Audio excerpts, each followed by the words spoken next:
Vamos a ir con nuestra investigación central. Patricia Martín, buenas noches. ¿Qué tal? Buenas noches, ¿cómo están? Yo decía años de trabajo y no me equivoco, ¿no? Es verdad, es verdad. Yo vengo tratando estos temas hace más o menos 4 años. Expedientes que para conseguirlos, ¿no? Todo lo que es conseguir cada una de las hojas, te vienen las hojas solas y decís, el contexto, la cantidad de funcionarios del INR que hablamos. El INR es Instituto Nacional de Rehabilitación, estoy hablando de cárceles, por supuesto, hago la acotación. ¿Con cuántas personas hablaste? Bueno, es imposible, decía, hasta narcos mismos, ¿no? Sí, ¿Qué te ha pasado? también. Data para esto. Y estamos hablando de 2 pesos pesados que coincidieron temporalmente aquí en Uruguay, ¿no? Bueno, a tal punto de que uno se fugó, Rocco Moravito. ¿Y qué pasó después con Rocco Moravito? Lo vamos a ver, pero el título te pido, ¿no? ¿Dónde está Rocco Moravito ahora, después de haberse escapado del Uruguay? Bueno, ahora es extraditado en este momento, pero estuvo varios meses fugado, que no se sabía si estaba en Uruguay, si estaba en Brasil, si estaba en Argentina o vaya a saber dónde. Bueno, ¿qué fue en el año 2019 que acá en Santa Iseña dimos una primicia en relación a Rocco Moravito, verdad? Sí, fuimos los primeros en decir de estas reuniones que habían tenido en Cárcel Central González Valencia con Rocco Moravito. Y estos son los 2 protagonistas de nuestro informe de hoy. Entonces, el rey de la cocaína, el capo de la mafia calabresa, Rocco Moravito, que terminó escapándose insólitamente, o no, de Cárcel Central, y el Queenie Gerardo González Valencia, uno de los líderes de uno de los cárteles más peligrosos de México. Vamos a ir a la primera parte de este informe, donde, ¿qué es lo que vamos a ver? Porque acá hay como un orden cronológico, ¿no? Bueno, primero vamos a hablar sobre González Valencia, sobre la primera vez que lo capturaron, quién era, cómo se lo capturaron, para después centrarnos, porque para entenderlo tiene que ser cronológico. Exacto, bueno, y es lo que vamos a hacer a partir de este momento, porque todo se sabe.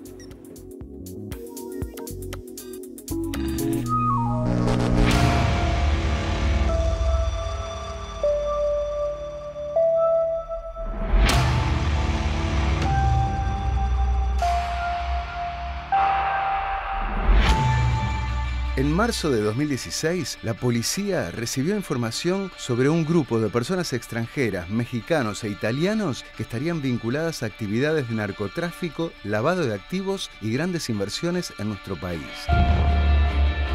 Allí identificaban a Gerardo González Valencia como líder del cártel de drogas Jalisco Nueva Generación y de la organización de tráfico de drogas conocida como los Queenies. Un mes después, en abril de 2016, Gerardo González Valencia fue detenido en Montevideo luego de una compleja investigación policial. Crónicas policiales mexicanas y estadounidenses lo mencionan como el segundo en la línea del mando del cartel Los Queenies, por debajo de su hermano Abigail. Considerado uno de los narcos de mayor relevancia, era uno de los líderes del grupo Los Queenies, el brazo financiero del cártel Jalisco Nueva Generación. Un clan, los Queenies, de al menos 16 hermanos, 10 hombres y 6 mujeres, que encabezan el esquema del grupo criminal Jalisco Nueva Generación. Las indagatorias revelaron que la pareja González Amaral era parte de una red internacional de lavado de dinero, que durante su estancia en Uruguay adquirió varias propiedades, entre ellas un departamento comprado en el año 2012 en $2 millones, 3 solares en Punta Ballena y autos de lujo, todos a nombres de su jardinero. Gerardo fue procesado por lavado de dinero meses después de su detención en Uruguay. En un allanamiento realizado a la mansión, le incautaron 9 notebooks, celulares, 7 tablets y un teléfono satelital. Gerardo González Valencia había venido desde Argentina en 2011 y vivía junto a su esposa e hijos en una lujosa casa en Punta del Este. En una escucha telefónica que realizó la policía el 21 de abril de aquel 2016, aseguró que ese mismo día se iría del país. Pero finalmente fue detenido el 23 de abril y se lo recluyó en el módulo de máxima seguridad del CONCAR. Pero el líder de los Queenies estuvo poco tiempo en ese módulo, ya que denunció que los policías lo habían torturado y amenazó al entonces ministro del Interior, Eduardo Bonomi. Si el ministro Bonomi sigue mandando a sus guardias a torturarme, que busque el puente más alto de Uruguay, donde lo voy a colgar.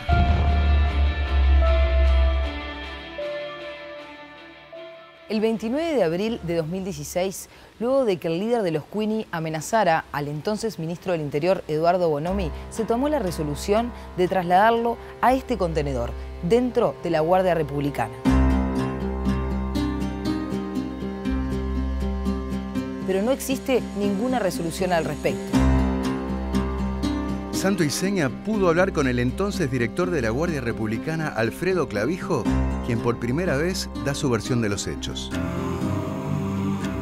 González Valencia llega a la Republicana buscando reforzar las medidas de seguridad que tenía él o que iba a tener, dado que consideraban que donde estaba habían habido algunas debilidades ya en ese tiempo, entonces buscaron fortalecer esas medidas de seguridad y bueno, se entendió que lo mejor era que no estuviera en un recinto común, y sino que estuviera en un lugar donde tenía seguridad específicamente para él.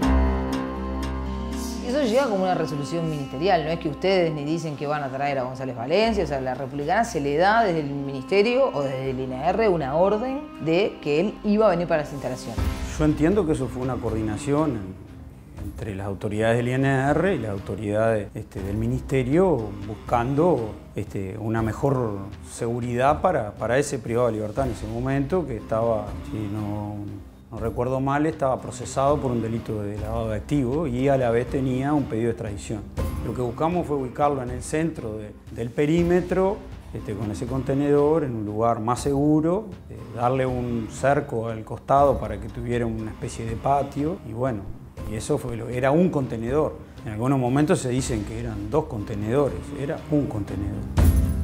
El contenedor de él estaba ubicado lo que era debajo así de un techo, supuesto cobertizo llamado así. Tenía sus comodidades, ¿no? Era muy restringido la entrada de los funcionarios ahí adentro. ¿Alguna vez entraste y viste? ¿Estaba decorado? ¿Qué tenía? No nos permitían el ingreso. No nos permitían el ingreso, así estando él, era imposible ingresar. Prácticamente que pegado al contenedor donde estaba Gerardo, tenía el contenedor del depósito de las distintas drogas incautadas a nivel nacional, lo que viene en depósito ahí a la Republicana. Lo que hacía era que daba como una seguridad física, porque era como una pared, como un muro que lo daba ese contenedor que servía para diferentes sustancias incautadas y otros materiales, cosas incautadas. Bien. Él igual era la pared, el acceso era por otro lado. Contenedor en condiciones de una habitación, de una pieza con todas las comodidades, ¿no? Con todas las comodidades, ¿no? Tenía sus aire acondicionados, entraron camas, su somier, sillones cómodos, ¿no? Bastante cómodos. Somier, su televisor, con antena DirecTV, aire acondicionado.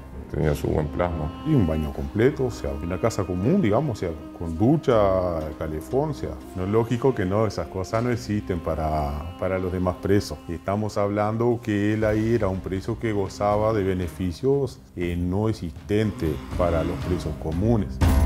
Además de González Valencia, los únicos presos que estaban alojados en las instalaciones de la Guardia Republicana eran los militares condenados por delitos de lesa humanidad. Los casos de todos ellos eran atípicos, ya que si bien estaban en la Guardia Republicana, que no es una cárcel, dependían administrativamente del Instituto Nacional de Rehabilitación. Tenía las condiciones mínimas, básicas, que mantienen la mayoría de los privados de libertad, y en las condiciones que habían en la Republicana 6 privados de libertad, él tenía las peores condiciones que los otros 5 privados de libertad que tenía la Republicana. Los militares que están recluidos hace una década más o menos allí. Sí, correcto. Y la comida él recibía, de ahí se los traía. Casi siempre venía la señora o la señora iba a diario. Y la comida le traían siempre de afuera. Una alimentación comprada en tienda inglesa, su gran mayoría, todo de primera calidad.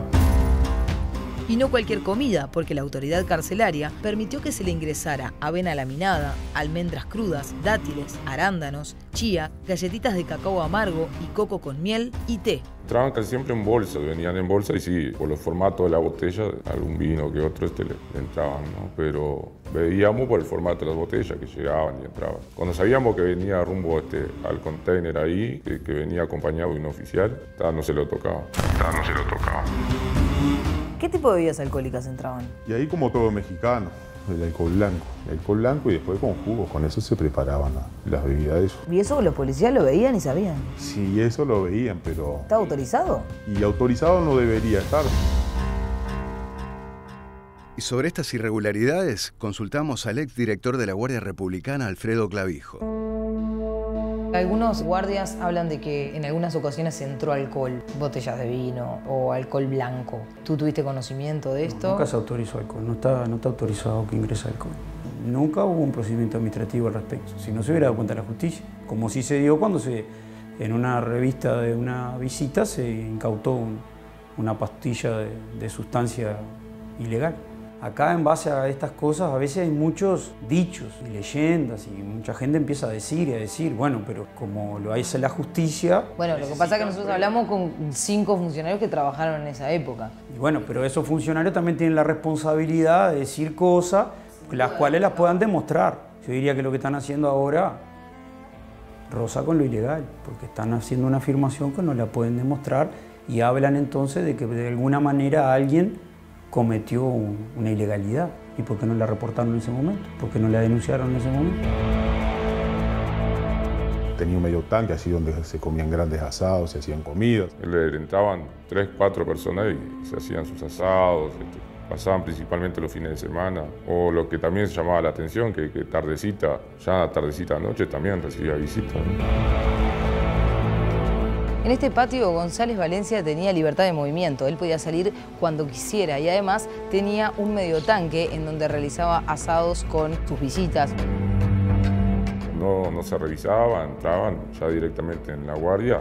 Solo se comunicaba hacia el director o al que estuviera de guardia y se pasaba sin revisar, sin nada.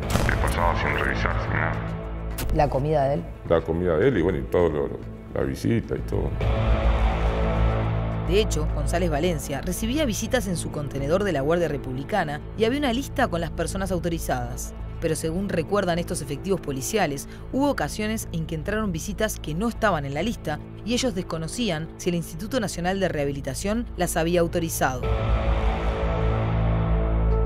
Había un listado que contaba con una X cantidad de personas para la visita, pero a su vez ingresaban visitas que no estaban en esa lista. ¿Recordás quién que no estaba en la lista? En su oportunidad vino una muchacha quien decía ser una abogada de España, que iba a ser la traductora de unos abogados que vinieron de París, que según ellos eran abogados también, digo que nosotros no teníamos cómo comprobar, pero según ellos, y eso fueron visitas, que nadie sabe si era visita por conocido o visita por, no sé, por negocio, por lo que fuese, pero ellos ingresaron aún sin estar en la lista de las personas autorizadas a la visita. Saralegui, por ejemplo, que ahora salió hace poco en la prensa, ¿lo vieron entrar a visitarlo? Esa gente entraba a visitarlos, hacían comida con él ahí. Esa gente ingresaba, eso no.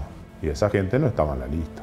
En su comienzo lo visitó también en otros lugares donde estuvo detenido. Esa persona estaba autorizada a visitarlo, era amigo de él, ya lo ha dicho públicamente. El coche que ingresaba con la madre de Gerardo, que por ende no debe de ingresar un vehículo en ninguna cárcel, mucho más para llevar una visita, ¿no? Porque está violando las normas de seguridad, sin duda alguna. Un vehículo que no se registra como se debe registrar, está con un espejo para ver si lleva algo o no lleva debajo ese coche, que hay que hacerlo toda una revisación minuciosa, e inclusive cuando hay un preso de esas características, que hay que hacer un registro, muchas veces con un perro de rastreo, por cualquier eventualidad de lo que pueda traer. Bueno, todas esas cosas pasaban y ese tipo de protocolo, cuando hay que aplicar, que son protocolos de mayor seguridad, cuando hay una persona de esas características, ¿no? Que quizás no era un preso conflictivo, pero sí un preso que estaba siendo buscado a nivel mundial, que todo el mundo lo quería, ¿no? Entonces todas esas cosas se debería haber aplicado. Eso nunca se aplicó, ese tipo de protocolo.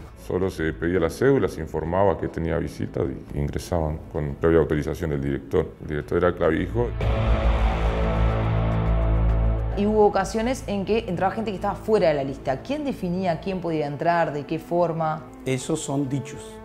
El cuaderno de visita está registrado y las personas que lo visitaban eran recurrentes visitándolo. No tienen restricciones para recibir visitas, simplemente tienen que aceptar esa visita, declarar y cumplir con todos los requisitos de un ingreso de visita, tener la documentación, pasarle la revista correspondiente y tener el acceso a la visita. ¿Se hacía algún tipo de revisación de la visita? Sí, se hacía y en alguna oportunidad se incautó un tipo de estupefaciente a una de las visitas y se dio cuenta de la justicia como correspondiente.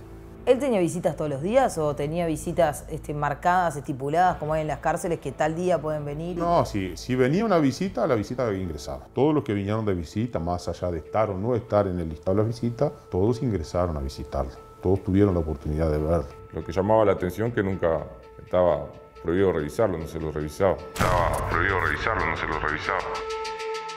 Y un arco internacional que recibiera visitas sin revista es un poco extraño. Otro capítulo polémico durante la reclusión del narco González Valencia fue permitirle venir aquí, a la ex cárcel central, a tener visitas conyugales para tener relaciones con su esposa. Cuando en su contenedor de la Guardia Republicana gozaba de mejores comodidades, pero Alfredo Clavijo tiene una explicación para ello. Primero hay que contextualizar que cuando él solicita las conyugales, en octubre del 2016 estaba en el contenedor con su suegro. Primera situación. Los dos juntos, en el mismo lugar. lugar. Los dos juntos porque fueron trasladados los dos. Estaban los dos en el mismo lugar. Contenedor. Nosotros lo que hicimos fue comunicar al INR para que se dispusiera, el INR definiera cómo iba a ser esa visita. Él solicita que quiere una visita, no sé si lo hizo por escrito, lo hizo por escrito. Por escrito, y ustedes lo elevaron a... Nosotros lo coordinamos y hay una comunicación judicial que está en el cuaderno de comunicaciones judiciales, que está estampada en ese cuaderno, y que luego de eso hay otras comunicaciones judiciales solicitando esa autorización para que se diera esa visita conyugal. Nosotros lo que hicimos fue coordinar con el INR, que fue el que nos dispuso que fuera ahí, que lo lleváramos ahí, porque además ese privado de libertad estaba dependiendo administrativamente de Cárcel Central. Efectivamente, de septiembre de 2016 a enero de 2017, González Valencia estuvo recluido en el contenedor de la Guardia Republicana junto a su suegro, que también formaba parte de la organización. Y fue por esta razón que pidió que se le autorizara a tener visitas conyugales con su señora en otro lugar. Las conyugales se autorizaron para que fueran realizadas en la ex cárcel central, a donde se lo trasladaba con un blindado a la hora y fecha estipulada por la autoridad carcelaria. ¿Ustedes sabían por qué lo llevaban a cárcel central? ¿Para qué lo trasladaban? ¿Policías sabían? Y no, porque la custodia principal, el policía que estaba al lado del container ahí, no se enteraba, porque eso venía, se supone que por orden de no se sabe quién, pero venía el ayudante del director nacional con la gente del GEO, lo levantaban, lo llevaban y nadie sabía. Es que nadie sabía tampoco si iba a cárcel central. ¿A dónde iba? Lo subían al blindado, del GEO y ahí lo llevaban. ¿Era frecuente que lo sacaran o no? Y no, tan frecuente no era, pero sí lo sacaban. Lo sacaron en reiteradas oportunidades, sí. Nunca les decían, lo trasladaban y no se sabía dónde. No sabíamos dónde venía la custodia, sí venía una custodia armada, lo llevaban en un blindado, pero nunca se mostraba una orden judicial como se muestra, que viene una hoja, un oficio, nunca lo vimos. Venían, lo cargaban, lo llevaban, pasaba a veces medio día afuera y así estaba. Los protocolos que se hacían, incluyendo los traslados cuando se los sacaba, en vez de sacarlo por la puerta principal, se lo sacaba por el fondo y los últimos en enterarse eran los encargados de la guardia. Entonces, convengamos de que si se iba a hablar de protocolo de máxima seguridad para un preso de esas características, nunca se aplicó ni siquiera la mínima seguridad. Nunca se aplicó ni siquiera la mínima seguridad. La única seguridad que tenía que iba dentro de un blindado y con personal del GEO. Y a veces iban 3, 4 y un móvil de atrás de apoyo, pero era una seguridad para hacer un arco, una seguridad mínima. Para hacer un arco, una seguridad mínima. Nosotros tenemos la convicción que dirigimos una unidad operativa que brindaba diferentes servicios de seguridad, lo hicimos con mucha responsabilidad, en el apego con la ley, y errores en el trabajo desde el punto de vista administrativo, en las acciones que se puedan dar, eso hay en el trabajo como cualquier trabajo. Ahora que nosotros hayamos hecho una acción que tenga vínculo con una tipificación delictiva, afirmamos que eso no fue así, no es así. Porque acá lo que tiene que quedar claro, y la tranquilidad de la ciudadanía, que eso es importante, que nosotros hicimos todos los esfuerzos para que ese detenido que era González Valencia estaba en responsabilidad, su seguridad de la Guardia Republicana, hicieron todo lo mejor que pudieron para asegurarlo en cada traslado, todo el tiempo que estuvo ahí, más de 4 años, con todo lo que demoró ese proceso judicial para ser extraditado, hasta que se cumplió y se extraditó a González Valencia.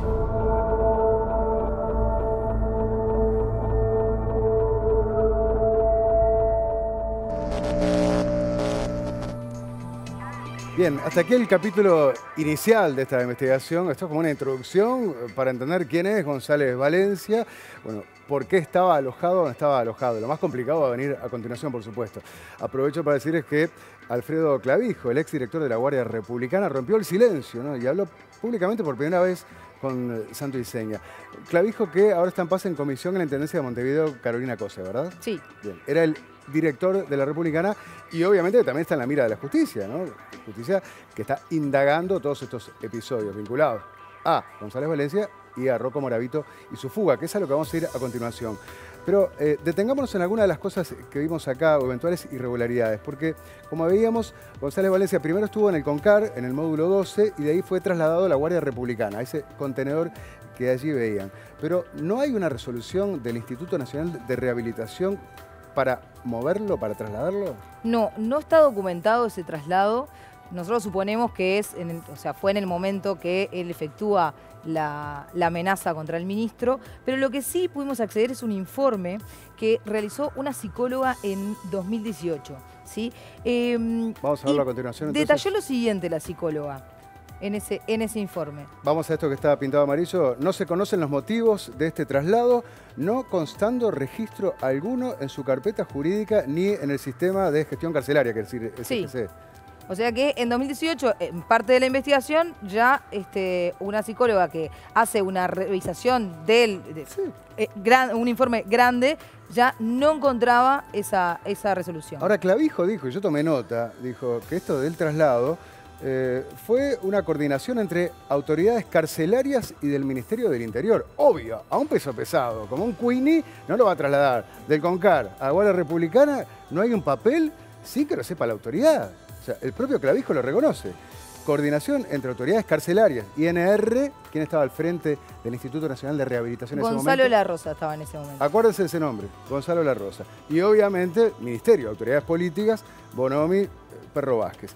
Ahora, 4 años estuvo González Valencia viviendo en ese contenedor de la Guardia Republicana. Sí, estuvo 4 años, como vimos, con muchas comodidades con respecto a lo que es la vida carcelaria de otros reclusos, ¿sí? Con una alimentación atípica y también vemos lo que describía esta psicóloga en su informe. Actualmente se encuentra cómodo en su alojamiento, no refiriendo interés por ser trasladado.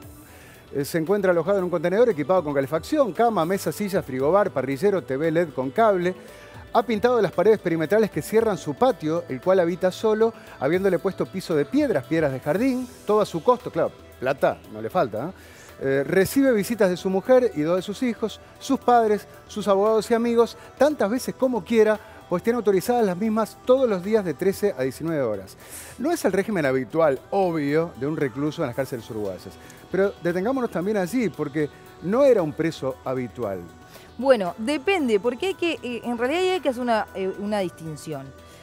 González Valencia termina siendo un preso administrativo, pero cuando él lo detienen, él es un preso común. Porque es por lavado de activos. Porque es por lavado de activos. Y cuando decís preso administrativo, ¿qué quiere decir y por qué? La diferencia es que el preso común cometió un delito en Uruguay. El preso administrativo no comete delitos en Uruguay y está esperando ser extraditado al país en donde cometió el delito y es quien lo pide. Entonces, en el caso de los presos administrativos, y esto es muy importante, hay un montón de normas internacionales de cómo deben tratar a esos reclusos. A diferencia de un delincuente común, digamos. Del país. Claro. Porque no pueden estar en conjunto con reclusos comunes. Hay que tratar de que la vida sea lo más parecida a la afuera. Pero él cuando en 2016 lo atrapan, sí, él está cumpliendo una condena uruguaya por lavado de activos. Claro, es un delincuente común. Igualmente, quiero hacer énfasis en esto de que hablamos de comodidades, ¿no? Comodidades al lado de lo que son las cárceles uruguayas, que en este programa lo hemos visto. Entonces, a mí no me parece mal que una persona tenga una cama donde dormir, que tenga un baño digno donde bañarse adentro de un sistema carcelario. No, pero que el lo tema tenga es que un privilegiado y no tenga el resto de los presos. Y no lo presos, tenga el resto, eso ¿no? es lo que llama la atención. Ahora, te decían otras cosas, porque vos hablabas con algunos que aparecen en siluetas porque son policías de la Guardia Republicana que estaban en el día a día allí custodiándolo en ese contenedor. Pero hablaban de ingreso de alcohol. No sé si las normas Mandela permiten ingresar el alcohol a los presos, sea administrativos, sea lo que sea, ¿no? Hablaban de visitas que no se revisaban. Y Alfredo Clavijo, director de la Republicana, dice, bueno, ¿por qué no lo denunciaron en su momento? Como quitándole credibilidad a esos testimonios. ¿Vos le preguntaste a la policía? Bueno, yo se los pregunté, obviamente que dentro de la policía, no solamente en la Guardia Republicana, sino que lamentablemente en toda la policía hay un miedo del buen funcionario contra el malo. ¿Quién es? Yo no sé. Estas personas que yo entrevisté eran los que estaban encargados de custodiar el perímetro. Pero había alguien que era el que estaba encargado de revisar en la puerta. Entonces, las visitas.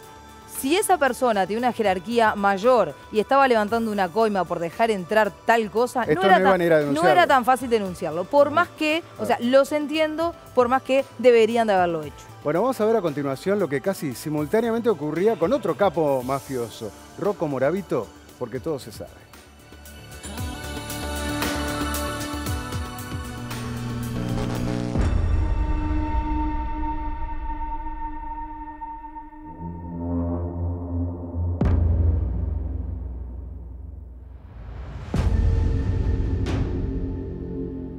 Rocco Moravito era conocido en su Italia natal como el rey de la cocaína y desde 1995 pesaba sobre él una orden de captura internacional, siendo uno de los 5 prófugos más buscados en el mundo. En el año 2004 ingresó a nuestro país con documentación brasilera, tramitó la cédula uruguaya y vivió en una mansión en el exclusivo barrio de Beverly Hills de Punta del Este, siendo vecino del narco mexicano Gerardo González Valencia, con quien tenían amigos en común, entre ellos el exjugador de fútbol Marcelo Saralegui. Francisco Antonio Capeleto era la identidad falsa que utilizó el narcotraficante Rocco Moravito, integrante de la mafia calabresa, para esconderse en Uruguay durante 12 años. Hasta que en 2017 fue detenido en un hotel de Montevideo donde se estaba alojando después de haberse peleado con su esposa.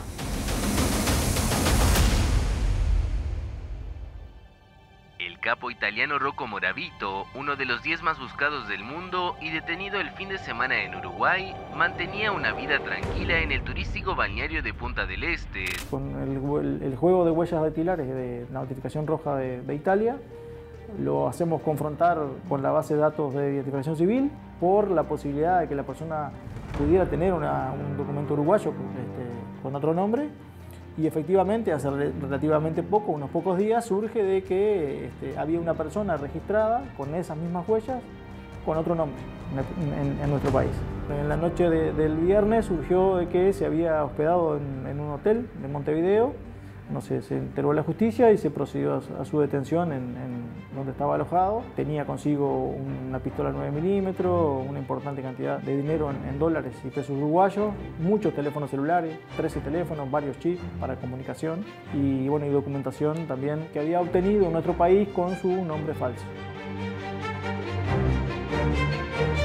Rocco Moravito fue formalizado por falsificación de documentos y recluido hasta el 14 de febrero de 2018 en el Penal de Libertad. Como tenía una orden de captura internacional, pasó a ser un preso administrativo y se decidió trasladarlo entonces a la ex cárcel central en San José Iji.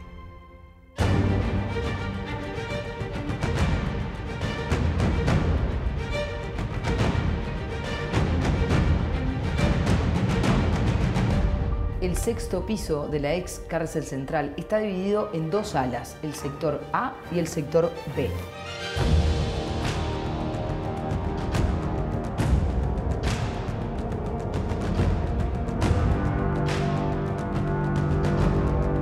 En el ala B se encontraba la celda donde estaba recluido el capo mafioso Rocco Moravito.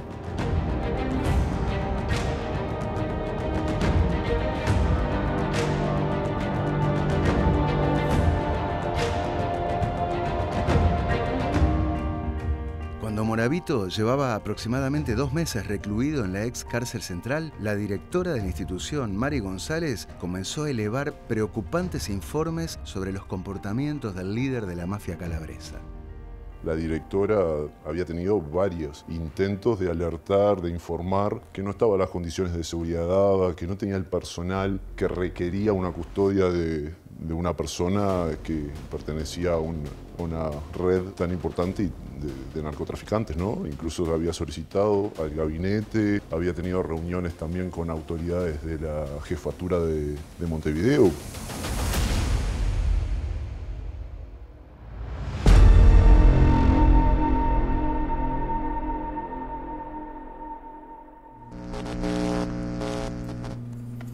Y ahí vemos entonces quién era Rocco Moravito, sobre quien empezaba una orden de captura internacional, y estaba viviendo acá en Uruguay hace años, claro, sin que nadie lo supiera, porque tenía otra identidad. ¿Y quién le va a decir a Patricia Martín, a la joven Patricia Martín, años A, que atendió en un restaurante donde trabajaba como moza a ese señor que resulta ser uno de los protagonistas del Informe Central de Santuiseña? ¿Es así? Sí, es así. Para mí era Francisco Capeleto, un empresario de la soja, cliente del restaurante donde yo trabajé durante 5 temporadas como moza mientras estudiaba. Restaurante en Punta del Este, ¿no? Sí, Il Baretto. Claro. Un italiano. Restaurante italiano. Rocco Moravito, muy bueno. ¿dónde van a ir a manchar? Claro. El Baretto. Era bárbaro, ¿no? Macanudo. Era re macanudo de atender. Él, al ser cliente, yo lo conocí varias temporadas. Él, la señora y su hija en ese momento, se notaba por sus vestimentas, sobre todo de su señora, que eran gente que tenía muchísima plata. ¿De qué año me estás hablando acá? Entre 2005 y 2009. Claro. O sea, estuvo años viviendo acá, ¿no? Haciéndose pasar por otro, con una identidad falsa. No, obviamente que cuando lo detienen, hicimos un grupo entre todos los que trabajamos en el restaurante, incluso el dueño, y decían, no puede ser, ¿quién es? Claro, no podemos creer. Bueno, y lo que terminó ocurriendo, ¿no? Y acá vamos metiéndonos en la parte más jodida del asunto, porque como vimos, va a cárcel central, que es de donde termina fugándose Rocco Moravito. En junio del año pasado, nuestros compañeros, una investigación de Viviana Ruggero con Alfonso Leza, el programa Otra Mirada, mostraron, por ejemplo, cómo Moravito, y lo podemos ver a continuación, movía a su antojo las cámaras de seguridad de la cárcel. Ahí está Moravito, y ahí mueve la cámara de seguridad. Y en esta oportunidad también la mueve el que está de campera roja, es él, y está moviendo, esta se ve desde otro ángulo. Lo que pudimos averiguar, vieron que se ve una persona que está con una mochila. Sí. Lo que pudimos averiguar es que ese es un recluso que en realidad también era un preso administrativo que estaba esperando la extradición y que siempre lo que hacía era mandar la ropa a lavar, y venía con esa mochila porque le mandaban la ropa del lavadero y esa mochila se revisaba. Por lo que me dijeron los funcionarios que trabajaban en esa época, en este momento que Rocco Moravito cambiaba de lugar las cámaras, las movía, estaba intentando juntarse con otro recluso para que le pasara algo, pero nada tenía que ver el que finalmente quedó filmado en la cámara. Acá Moravito estaba en el 6º piso de cárcel central, en el ala A, donde se alojaban los presos administrativos, como explicamos más temprano, ¿no? Sí, allí en ese lugar hay 33 celdas. Estaban todas abiertas, es un espacio común, el baño es común, podemos ver ahí unas fotos, tenían gimnasio, tenían una alacena y esa es la cocina. Digo, obviamente que no era un gran lujo, pero podían tener actividades y estaban... la única puerta que estaba cerrada era la del principio del sector, no las celdas. Bien, veíamos entonces ahora a Rocco Moravito alojado en cárcel central, mientras González Valencia, después de empezar en el COCAR, fue trasladado al contenedor de la Guardia Republicana. Ahora nos vamos a meter en unos capítulos más escandalosos, si se quiere, que son los encuentros que se propiciaron para que ambos capos mafiosos se vieran, tomaran un café y charlaran en las supuestas visitas conyugales que González Valencia hacía a cárcel central donde estaba Rocco Moravito. ¿Qué me vas a decir? Eso justamente iba a decir, que justo habíamos terminado en las visitas conyugales que él había coordinado por encontrarse con el suegro recluido. González Valencia con su mujer, ¿no? Claro, como estaba en el contenedor de la Guardia Republicana con el suegro, no iba a tener sexo, ¿no?, con el suegro adelante. Por eso, al principio, aparentemente así se justificaba pedir un traslado para tener visitas conyugales en otro lado. Pero después el suegro lo sacan de ahí. Sí, no estuvo más. Después estuvo solo en el contenedor. Las visitas conyugales se siguen haciendo en la cárcel central. Véanlo a continuación porque todo se sabe.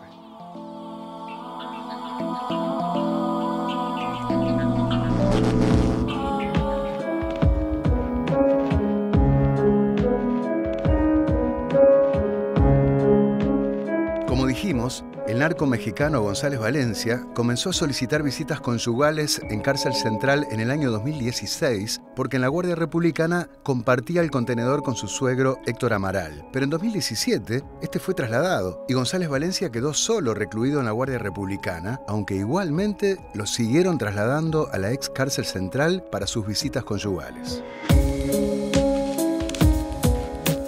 El narco mexicano González Valencia era trasladado desde el contenedor donde estaba recluido en la Guardia Republicana hasta aquí, la ex cárcel central, para tener las visitas conyugales con su esposa. Y Y este era el lugar que el narco prefería para tener relaciones sexuales en lugar de su contenedor con somier y aire acondicionado en la Guardia Republicana. En la Republicana se había armado un sector en donde él estaba alojado, en donde tenía una cama de 2 plazas, tenía un espacio privado en donde recibía visitas. Perfectamente podía tener la conyugal dentro de la Republicana. Claro. Dadas las condiciones y las características, ese contenedor estaba más cómodo que cualquier otro preso tuviese que tener la conyugal, tanto en el penal de Libertad como en el Concargo, en Canelones o en Punta de Rieles o en cualquier otra cárcel. La comodidad ahí era una comodidad adecuada para una conyugal, o sea, no hacía falta que lo tuvieran que llevar a otro lugar. Según efectivos de la Guardia Republicana que hicieron la guardia de González Valencia, nos dijeron que una vez que se cerraba la puerta no se escuchaba ni la televisión, desde donde ellos estaban apostados, que era en el perímetro detrás de la reja.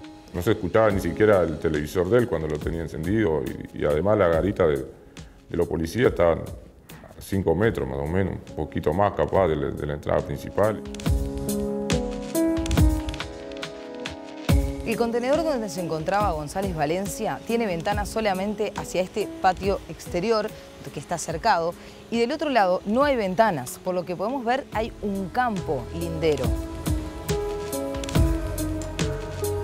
Esa cuestión de lo que tú decías, de lo que se dice, de las acústicas, bueno, yo creo que eso es presunciones de mirar que una mujer ingrese a un contenedor en el medio de un lugar a tener una conyugal en donde está rodeada de por lo menos 6 varones que rodean ese contenedor. Pero las conyugales en el CONCAR y en el penal de Libertad seguro son mucho más expuestas para las mujeres que en un contenedor. Se dan en condiciones, yo he entrado a lugares en las cárceles en donde la verdad no te puedes ni sentar en el piso del excremento que hay. Y ahí es una nunca trabajé conyugal. en ese recinto. Yo estaba en ese lugar. Si mañana trabajo en INR y encuentro esas condiciones, obviamente trabajaré para que se le respeten los derechos a todas las personas que estén ahí. Reitero que ese derecho que se le estaba garantizando, luego de que estaban adentro del recinto, se disponía ahí adentro de cómo lo hacían y qué seguridad le daban y cómo se movía dentro de la cárcel, digamos hablando de cárcel central. Los funcionarios nuestros llegaban hasta la puerta y tampoco tenían por qué saber qué privados de libertad habían dentro de esa cárcel.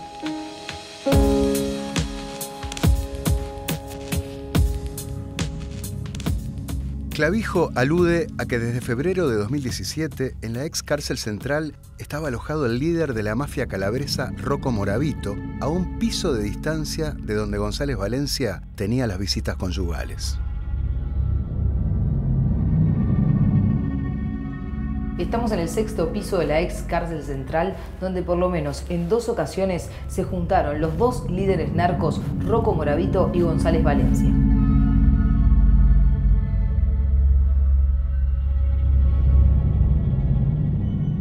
Subiendo un piso por escalera se encuentran las habitaciones donde se realizaban las visitas conyugales.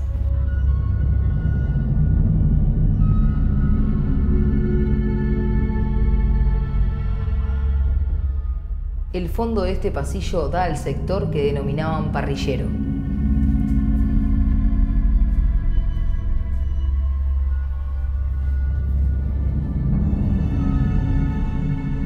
Nos encontramos en el 7º piso de la ex cárcel central. Este sector se llama parrillero y estas ventanas que ven aquí son las ventanas de donde se realizaban las visitas conyugales. Según información a la que pudo acceder Santuiseña, hubo por lo menos 2 oportunidades en que coincidieron en que los presos administrativos del piso 6, en donde estaba incluido Rocco Moravito, tuvieron este sector, mientras González Valencia tenía su visita conyugal con su esposa en esta ventana. Como González Valencia era trasladado a la ex cárcel central por efectivos de la Guardia Republicana, le preguntamos al entonces director de la misma por estos encuentros entre los 2 narcos.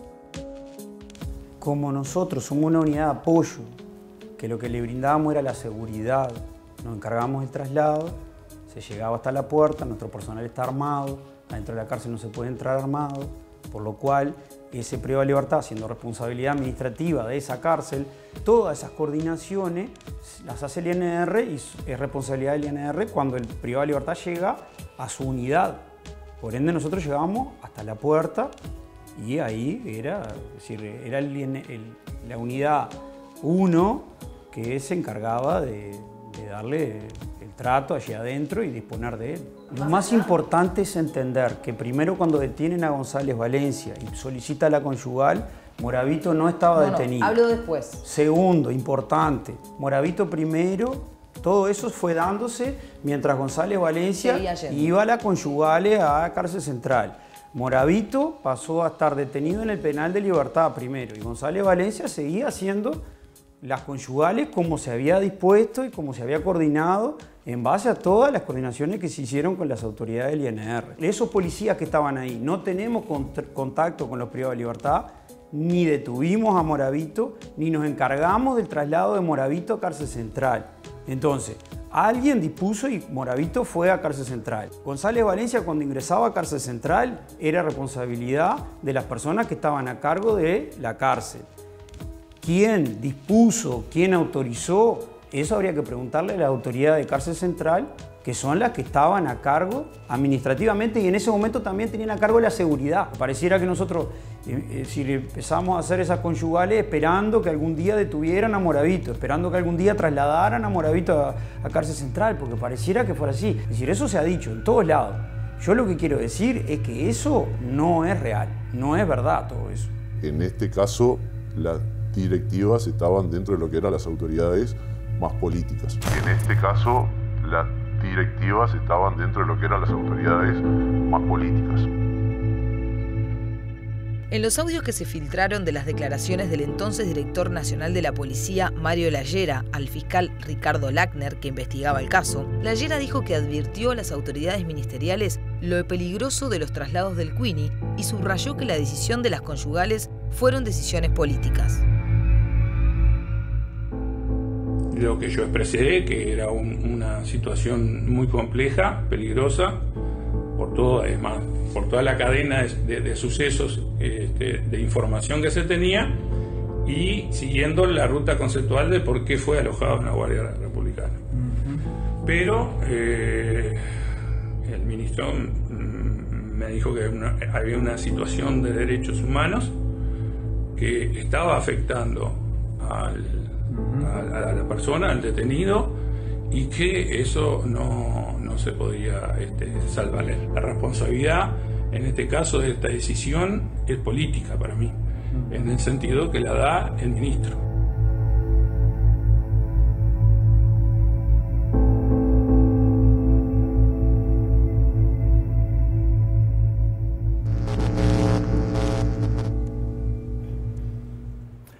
Bien, escuchaban allí las palabras de Mario Lallera, ex director nacional de policía, diciendo que acá la decisión la tomó el fallecido ministro del Interior, Eduardo Bonomi. Era él quien políticamente era el responsable y tomaba esas decisiones. Pero vayamos al detalle de estos traslados. Traslados de González Valencia a cárcel central, donde en algunas ocasiones se reunió y hasta tomó un café con Rocco Moravito. Fuimos los primeros en decirlo, esto fue en el año 2019, cuando vos tuviste la información. Y la polémica, precisamente, a la hora de buscar un responsable, se está investigando judicialmente, es bueno, hay un nombre, hay una cabeza, más allá de lo que diga Lallera, pues Lallera no sabía nada como director de policía, también puede decirse, es fácil culpar a alguien que está muerto, ¿no? Bueno, vayamos a lo que ocurrió en la línea cronológica. Vayamos a algunos documentos que pudimos acceder. En realidad, cuando se fuga Moravito, Asuntos Internos abre una investigación, ¿sí? Y para ese momento le dicen a la directora técnica, Ana Juanche, ¿sí?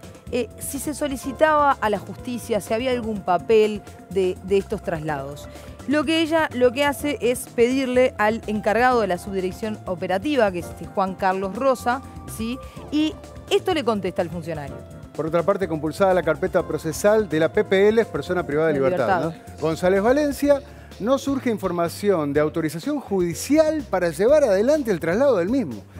¿Debía haber autorización judicial para trasladar un preso? Bueno, en realidad lo que siempre se hace, hablemos del caso puntual de González Valencia, de cómo debería haber sido. Tendría que haber una carta de puño y letra de la persona privada de libertad que pide, ya sea una conyugal, un traslado, ingresar algo, eso se eleva al director del centro. Como él estaba en la Republicana, esa carta tendría que haber llegado a Clavijo, que era el director en ese momento de la Republicana. En principio no encontraron nada, ninguna carta escrita de puño y letra por González Valencia. No. Vos hablaste con Clavijo. Sí. Lo que tendría que hacer es Clavijo mandársela a Mari González, que era la directora del centro donde él dependía, ¿sí? O sea, de Cárcel Central. De Cárcel Central. Y ahí, si lo evalúan, y esa evaluación se sube al directorio del Instituto Nacional, donde están todos los jefes operativos, ven si eso, lo que está pidiendo, y ahí se le avisa a la justicia, nosotros estamos de acuerdo, ustedes qué deciden. ¿Sí? Bueno, todos esos papeles no aparecen. No hay nada de eso. Clavijo lo que nos dijo a nosotros es que existe, estuvo el pedido de puño y letra. Que se le comunicó a la directora también y a la justicia. Sí, y lo que pudimos acceder fue a este cuaderno de novedades de la Guardia Republicana, donde el 25 del 10 del 2016 dice lo siguiente. ¿Quién escribe esto?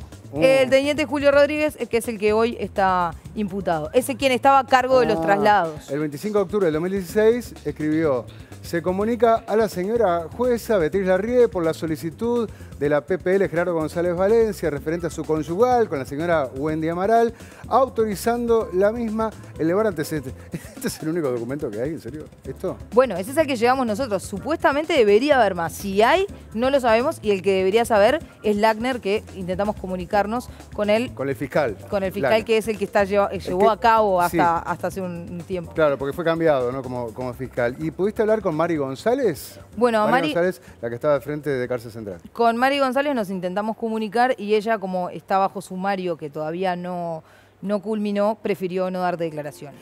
De todas formas, para el fiscal Lackner es escandaloso esto que ocurrió, ¿no? Que se trasladara de esta forma a un arco peligroso como el Queenie, a Cárcel Central, supuestamente tener visitas conyugales y dejando mucho que desear en el procedimiento del traslado y después permitiendo que en algunos casos se reuniera con Rocco Moravito. Esto está siendo investigado por la justicia penal y el propio fiscal Ricardo Lackner, en un audio de una audiencia al que accedió el diario El Observador, dijo lo siguiente, y fíjense la contundencia: la justicia no estaba enterada de que este personaje, o sea, el Queenie, González Valencia, era trasladado en estas oportunidades. 30 kilómetros en total de ida y vuelta para, entre comillas, hacer ejercicio de sus derechos a la salud sexual.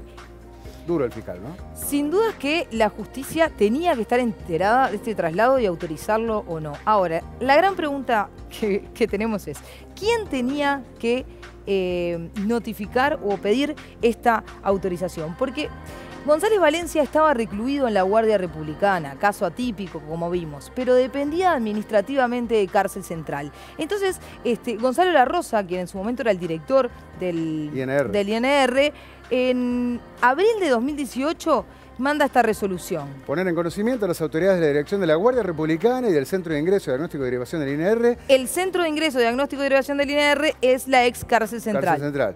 Que Gerardo González Valencia depende del mencionado centro, siendo su alojamiento en las instalaciones de la Guardia Republicana únicamente por motivos de seguridad, ¿no? González Rosa es el que firma allí, ¿verdad? Sí. Además, accedimos a la información de que la directora de la ex Cárcel Central dijo en su momento que era innecesario para ella ese traslado, y esto aparentemente está en actas en parte de la investigación de asuntos internos. No es menor, entonces. Los traslados que se hacían de González Valencia de la Guardia Republicana a Cárcel Central. Bien, no sé, tenemos una placa a continuación. Sí, desde el 9 de octubre de 2019.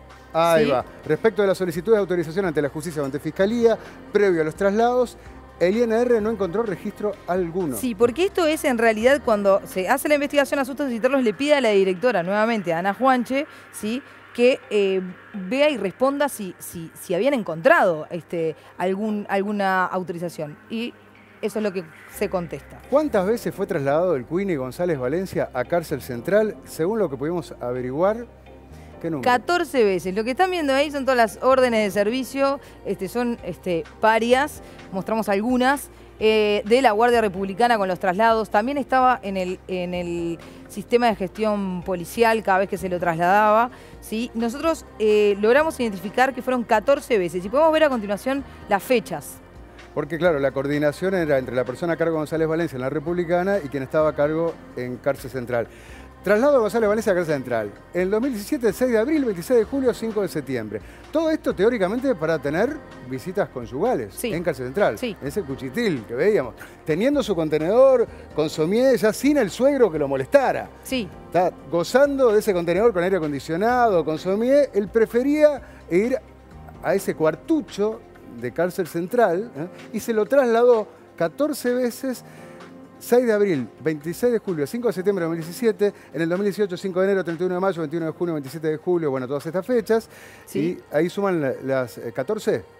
Sí, suman las 14. 14 oportunidades. ¿Qué más? Bueno, supuestamente tenía que ir una vez por mes, ¿no? Ya vemos que eso de una vez por mes... Bueno, acá en septiembre tuvo... algunas fueron bastante seguidas, 5 de diciembre... En octubre no tuvo... Epa, sí. ¿no? 5 y 6 y 7 de diciembre metió 3 al hilo ahí, ¿no? Bueno, González Valencia, pero ¿no? pasemos a la próxima placa, ¿sí? En donde dice cuándo es trasladado a Cárcel Central Moravito. El 14 de febrero se da la orden, al otro día, el 15 de febrero... ¿Cuándo es trasladado a Cárcel Central? Moravito. Lo capturan. Ajá. ¿Y en qué momento? Entonces, ¿qué pasa?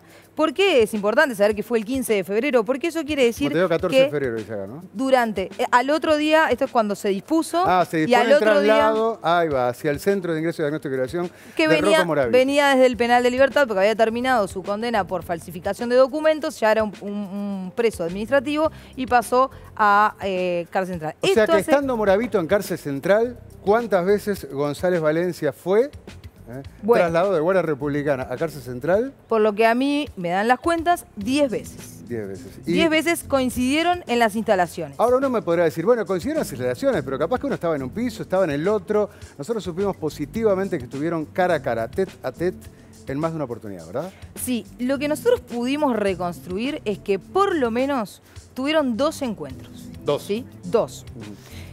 El primero, o sea, 2 que yo puedo confirmar que sí existieron. El primero, supimos por una persona privada de libertad que estaba en ese momento en ese piso, ¿sí? Que nos dijo que en una oportunidad lo vio entrar a González Valencia y que tuvieron una reunión que fue mucho menos de una hora. Es más, ¿quién? No me quería. ¿González Valencia? Con Moravito. Con Rocco Moravito. Sí, en el 6º piso, en un lugar común donde Explícame se eso, almorzaban. ¿no? Se supone que González Valencia iba a tener visitas conyugales, en el cuartucho miserable que ahí vimos, ¿no? Sí. ¿Cómo puede ser que un recluso lo haya visto tomando un café con Rocco Moravito? Casi una hora. Bueno, evidentemente hubo alguien de Cárcel Central, que era quien estaba a cargo de la seguridad de González Valencia allí dentro, que autorizó.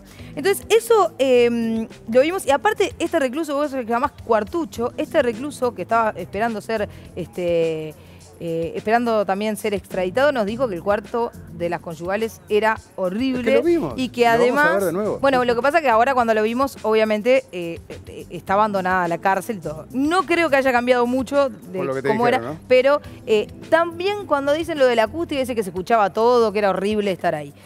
No hay forma de entender o de argumentar que iba a preferir tener relaciones allí, trasladarse del lugar donde estaba, en el contenedor, con su aire acondicionado, a este cuartucho. Obviamente el interés pasaba por Esa otro fue lado. una. Y hubo otra.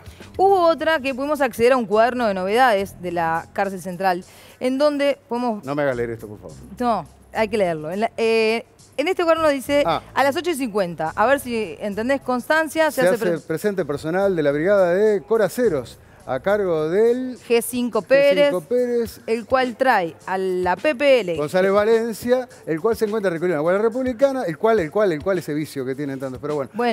Conyugal en el 7º piso. Viene para una conyugal en el 7º piso. Y a su vez es autorizado subir al 6º para ver... Sexto A. Para ver al PPL. Para ver a Rocco Moravito.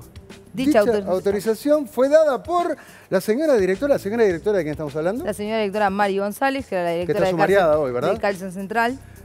Lo sube el subdirector. El subdirector operativo quedando con la custodia. Está escrito, ya está. Sí, por lo que pudimos averiguar, la directora, no por este papel, sino cuando fue indagada, ella declaró que esa autorización la había dado, ¿sí? Y que en realidad, por lo que me dicen varios funcionarios, era que estaba esperando a la mujer, era alguien que estaba aislado en un contenedor y los dejó que, bueno, habían policías y que se reunieran unos 5 o 10 minutos, que no fue más de eso. ¿Y la razón? Que se conocían, que él estaba aislado en... Esto es Uruguay. Bueno. Uruguay, ¿no? Yo, campos mafiosos, buscados, requeridos. Sinceramente no creo que haya habido animosidad de que se junten para planificar. No sea animosidad, pero si sea negligencia o corrupción, está mal. No se podían haber juntado, eso sin duda. Pero vos dijiste que hubo dos. Ahora, dos por lo menos, porque ¿qué vamos a ver a continuación? Dos por lo menos, porque después accedimos a otros 2 documentos que se los paso a explicar. ¿Qué es esto? A ver. Estos son, yo no sé bien el nombre, pero Visitas conjugales. Son como unas actas que hay en Cárcel Central. Sí, está claro. Sabemos que el 8 de noviembre la visita conjugales es de 10 a 12 entre González Valencia y Amaral Arévalo Wendy. Pero además hay visitas y actividades especiales autorizadas. En amarillo, ¿qué dice? Los PPLs alojados en el 6º piso están autorizados a utilizar el parrillero en horario de 10 a 13. ¿Esto qué quiere decir? Yo les mostraba en el tape que había un lugar donde había un parrillero y al lado estaba la ventana de la conjugal. Sí. En este otro papel también dice que el 6 de diciembre está la visita conjugal de González Valencia con Wendy Amaral y a su vez las actividades que están planificadas, nuevamente la PPL alojada en el 6º piso están autorizados a utilizar el parrillero en el horario de 10 a 13. Sí. Acá hay 2 cosas que aclarar. Primero, que estén autorizados a usar el parrillero no quiere decir que siempre hicieran un asado. El parrillero se le llamaba el sector. Estaba un lugar al aire libre, con sol. Al aire libre, da el sol. En el otro patio no da el sol casi nunca. Pero, ¿sí? Bien, pero acá estamos haciendo referencia a quién. Cuando dice los PPL alojadas en el piso sector, Rocco Moravito. Rocco Moravito estaba entre esos privados de libertad. Está, pero miren esto, ¿no? Visitas conjugales de González Valencia. Ese es el detalle fundamental que estamos mirando, ¿no? Que están en el mismo día. Entonces, podemos inferir que en estas oportunidades, tanto el 8 de noviembre de 2018 como el 6 de diciembre del mismo año, pueden haber coincidido también. Pueden haber coincidido. No lo podemos, sí, en realidad desde la ventana de la conjugal al parrillero. No lo podemos afirmar y por lo que nos dijeron varios funcionarios, esto tiene que ver con que en varias oportunidades los reclusos que estaban en el piso 6 tenían destinado un día estipulado para poder utilizar ese sector. Y lo que se hacía era, en estas actas quedaba escrito, ¿sí? Y si González Valencia faltaba a la conjugal, ellos podían usarlo. Si González Valencia venía, ellos no tenían autorización para utilizarlo. Después de que se fuera a Valencia, ellos podían utilizar. Eso es lo que nos dicen los funcionarios. Ahora, que quedó escrito, quedó escrito. Y acá se puede cotejar con los cuadernos. Realmente, claro, los cuadernos de novedades son los que van a decir si realmente estos 2 días los reclusos del piso 6 estuvieron en ese lugar, en el horario que estaba González Valencia. Y eso el fiscal debería de saber. Yo sería mal pensado, todo lo que quieras, pero no creo en las casualidades, ni que la gente, que estos son bebé de pecho, que resulta que justo tenía la conjugal con la ventana que daba al parrillero. Estamos hablando de 2 capos mafiosos que por algo son capos mafiosos. Pero hay algo más, y esto a mí me llama la atención porque es una perlita más que llamativa. Tenemos la información de que en varias oportunidades la esposa de González Valencia, Wendy, ¿no?, muy linda mujer con la que tenía relaciones, lo visitaba en la Guardia Republicana en el contenedor y ese mismo día iba a Cárcel Central y lo trasladaban a él con el mega operativo a tener visita conjugal con Wendy también en Cárcel Central el mismo día. Bueno, esa es la información que tenemos y es algo que también me parece que, bueno, la fiscal Porteiro, que es ahora la que está a cargo, debería de cotejar, porque sabemos que muchas veces Wendy Amaral lo visitaba en el contenedor, junto a sus hijos. Y ahí, obviamente, que si iba con los hijos, no iba a tener una visita conjugal. Entonces, podía ser que estuviera en la Guardia Republicana con los hijos y después tener la conjugal. Hacia los kilómetros hasta Cárcel Central para tener la conjugal con Wendy. Eso deberían de resolverlo la justicia, porque también se puede cotejar si fue o no con los hijos, porque debería estar todo registrado. Ustedes vayan sumando, ¿no? Háblanos del pendrive, porque no solo parece que hablaban y tomaban un café. En un momento, González Valencia le dio a Rocco Moravito un pendrive o Rocco Moravito a González Valencia. González Valencia le quiso entregar a Rocco Moravito un pendrive con música. ¿Quién dice con música? González Valencia. Que el pendrive tenía música. ¿Alguien escuchó el pendrive? ¿Alguien? Bueno, eso lo que primero uno se tiene que preguntar es ¿cómo González Valencia tenía un pendrive? podía tener un pendrive en la Guardia Republicana, podía trasladarlo hasta Cárcel Central. Tenía lo que quería. Tenía 3 celulares metidos dentro del aire acondicionado. Bueno, por eso, ¿cómo entró ese pendrive? Pero además, ese pendrive fue incautado. No llegó a manos de Rocco Moravito. Pero ese pendrive no se sabe ni qué tenía, si efectivamente tenía música, tampoco se sabe, no hubo una investigación. Buena, inocente, un pendrive con música para que escuche en los días de soledad en la cárcel. Capaz que le gustaba la misma. Hay que ser mal pensado. Bueno, se le incautó entonces eso. Hasta ahora, digamos que hay un único imputado que es el teniente de la Guardia Republicana que era responsable de los traslados, ¿verdad? Sí, es la única persona imputada, pero aparte está imputada por la fuga de Moravito. Y él en realidad era el encargado de los traslados. Es como medio raro. Es la única persona que muchos dicen que el hilo se corta por el lado más fino, ¿no? También. Acá podemos hablar de responsabilidades, como dice Clavijo, incluso al más alto nivel político. Veremos cómo termina esta investigación. Pero Mario Lallera, ex director nacional de policía, que le pedimos nota, digámoslo, ¿no? Sí, le escribimos y no contestó. No contestó nada, ¿no? A diferencia de Clavijo, que sí dijo, yo quiero dar mi versión de los hechos, ¿no? Y por eso tenemos la entrevista con él. Mario Lallera fue interrogado por el fiscal Lackner. Hoy escuchamos un pasaje. Increíblemente, Lallera dice que él no sabía nada de los traslados ni en las condiciones en las que vivía el Queenie González Valencia dentro de ese contenedor. Si podemos ver en la placa lo que declaró, algunos pasajes, ¿no? Lo que no acabo de entender, esto dice el fiscal, ¿no? Lo que no acabo de entender es cómo alguien de su prestigio le dice a Lallera, ¿no? De su conocimiento, de su trayecto, de esa trayectoria, y que conoce del fenómeno de estupefacientes, me diga, esto que pasaba acá yo no lo sabía porque no me competía a mí. Durante los 53 minutos que duró la indagatoria, Lallera se mantuvo firme en esa tesis y en su versión de que pese a su alto cargo, el más alto luego de las autoridades ministeriales, lo ignoraba todo. Nadie me informó, ¿qué quiere que le diga?, le respondió el fiscal levantando la voz, como no volvería a hacerlo. ¿Qué más quiere que le diga?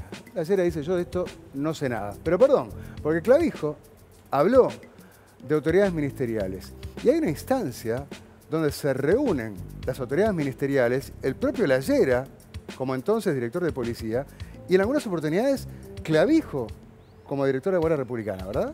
Sí, en realidad lo que nos explicaba Clavijo era que había una reunión como de gabinete más cerrado, de la que siempre participaba Lallera, y otra de la que era la que él participaba, donde había desde directores de policía de Canelones, era mucho más amplia, y que no se trataba el tema cárceles allí, y que él cuando no estaba tenía... Clavijo. Claro, en la reunión que y en la reunión estaba. de gabinete que no estaba Clavijo tampoco se hablaba esto y Lallera no sabía nada. Eso no lo sabemos. Pero aparte le preguntamos sobre esto a Alfredo Clavijo, porque en realidad él tendría que haberle comunicado sobre los traslados a Lallera. ¿Es lo que vamos a ver a continuación? Sí.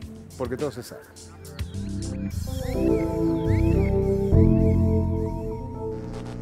Hace unos días se filtraron las declaraciones de Mario Lallera al fiscal Lackner, en donde él decía no tener conocimiento sobre las condiciones en que estaba González Valencia dentro del contenedor y que tampoco conocía ni estaba al tanto de los traslados.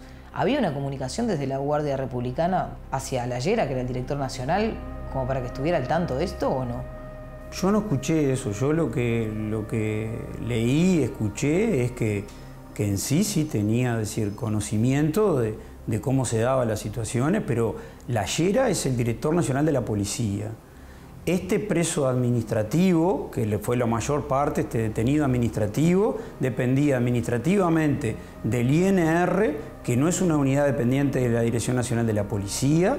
Cuando se crea el INR en el 2010 y se pone en funcionamiento en el 2011, es claro que es una unidad que se descentralizó de la Dirección Nacional de la Policía y que depende del Ministerio del Interior directamente. En tus declaraciones al fiscal Lackner, tú decías que todo era comunicado, que se hacía un CGP sobre los traslados, que Lallera estaba al tanto, y luego Lallera en su declaración dice que no estaba al tanto de los traslados. Por eso no es esa contradicción. Yo creo que eso le deberían de preguntar a Lallera. Yo no voy a hablar por él. Nosotros informábamos como corresponde y además al quedar en el sistema está todo registrado y todo debidamente concluido, digamos, el punto de vista operativo y administrativo. Yo puedo hablar y contestar sobre lo que yo hacía y lo que he dicho. No estaban las condiciones dadas para que estuvieran juntos en un lugar, pero sí estaban las condiciones dadas para que fuera González Valencia a donde estaba Moravito. O sea, no cuando se toma la resolución al principio que Moravito no estaba. Después, ahí el INR no tendría que haber previsto esto, siendo que la Llera en un momento dijo no los podemos tener las dos juntos. Tú que como policía y como director, ¿crees que fue una buena decisión, por más que la decisión te escapó a ti, porque tú no decidiste lo de las conyugales, que los dos estuvieran en el mismo espacio físico? Son dos preguntas que le tenés que hacer a la autoridad del INR y a la Llera. Yo contesto sobre lo que yo hacía y hice, y ese informe, es decir, yo no hice ese informe y no hice ese reporte. Y en sí, las personas que decir, yo puedo responder por lo que hacía, es decir, y por las responsabilidades que tenía, y las que tenía que cumplir, que las que me competían. Todo eso, Patricia, es decir, es algo que yo no lo puedo contestar. Estas son las palabras de Alfredo Clavijo, exdirector de la Guardia Republicana, entonces, por supuesto, responsable de donde se estaba alojando González Valencia, ¿no? Pero concentrémonos en Rocco Moravito porque ahora vamos a ver la fuga del capo mafioso italiano. Sí, y hay algunas particularidades. Por ejemplo, en octubre de 2018, Moravito pidió que lo trasladaran a la Guardia Republicana y podemos ver de puño y letra cuándo lo pidió. Ah, mirá. Para encargado de convivencia, por intermedio del presidente, solicito mi traslado de este centro de ingreso hacia el alojamiento de la Guardia Republicana, donde se encuentra González Valencia, con quien mantengo un vínculo de amistad y habiendo acordado su conformidad con dicha solicitud. Me motiva a realizarla el poder disponer de un espacio más tranquilo, donde poder realizar mis visitas con más disponibilidad, afianzando mis vínculos familiares. Destaco la muy buena disposición de este centro, pero por cuestiones edilicias a veces hace imposible hasta poder tener un poco de sol, sin más que agregar Rocco Moravito. Bueno, y veamos qué contestó la Llera, porque bueno, esto se elevó por todos los canales y la Llera fue finalmente el que dio la negativa. Se reintegra el presente informando que el suscrito considera, o sea, el suscrito Mario La Llera, que tal movimiento aumentaría el riesgo de seguridad para la Dirección Nacional de la Guardia Republicana, claro, tener a los dos capos en el mismo recinto, ¿no? Y podría provocar la unión y concertación de dos líderes de organizaciones criminales de gran peligrosidad. Yo le pregunté a La Llera, me parece genial esto, ¿no? Que diga, no, que no vayan al mismo lugar. Los dos capos mafiosos, ¿no? Claro, pero sí al centro de ingreso, los dos juntos. ¿Por qué permitía que se encontraran en cárcel central, ¿no? Claro. Y él dice, yo de esto no sabía nada. ¿Qué vamos a ver a continuación? Bueno, como sabemos, en 2019 fue que se fugó Rocco Moravito de la cárcel y hubo varias irregularidades y cosas que no quedan muy claras. Claro, y vos tenés tu propia hipótesis después de haber hablado y haber investigado, pero veamos primero entonces cómo es que aparentemente pudo fugarse Rocco Moravito, porque todo se sabe.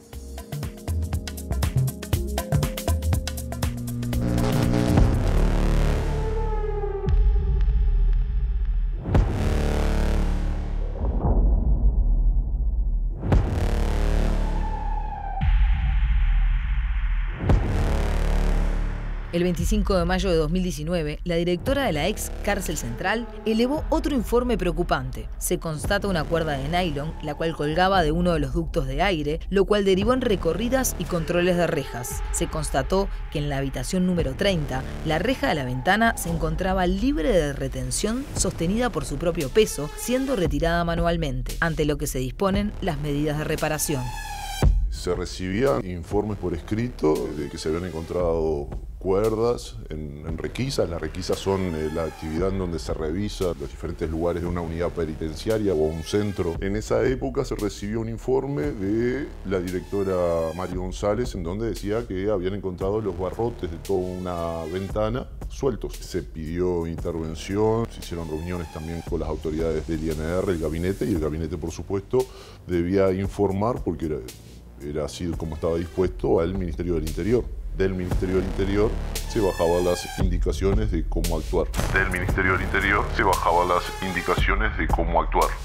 La directora había solicitado incluso más personal. A veces había guardias de 3 funcionarios, 4 o 5 funcionarios policiales. No se escuchaba a una directora que a su vez creo que es la única psicóloga dentro de lo que es el Instituto Nacional de Rehabilitación que ostenta una formación específica en psicología forense y criminal, que la hizo en el exterior, diciendo de que no tenía las características de personalidad apropiadas para estar en ese lugar de reclusión.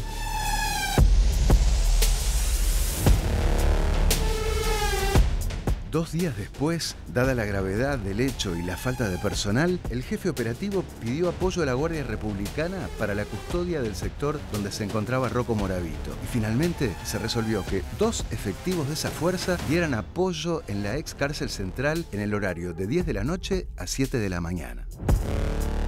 Como somos una unidad de apoyo, era un apoyo en la puerta y en el sector donde había una cantidad de detenidos y presos que están en un recinto, como lo que se me explicó, abierto, es decir, que las puertas no cierran y que los baños son comunes, por lo cual, en ese caso, es decir, no se puede brindar una seguridad específica hacia una persona. Eso se había coordinado con las autoridades y a mí se me dispuso que apoyara con eso. Y eso fue el apoyo que la Republicana brindó. Cuando nos pidieron ese apoyo, ahí sí nos comunicaron que uno de los presos más importantes que había ahí adentro, que eran la mayoría presos administrativos, era Moravito. Y por ende, por eso querían un refuerzo ahí.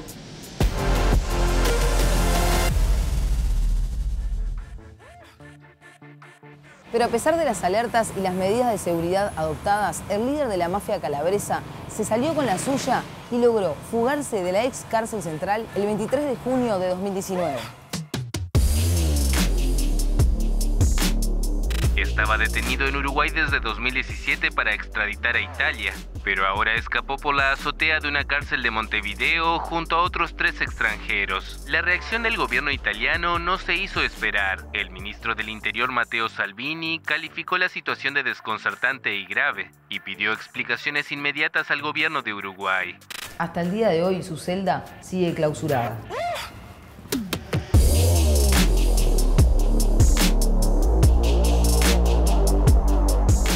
Esta reja fue la que sacaron de la ventana de la celda de Moravito y luego pasaron a la azotea.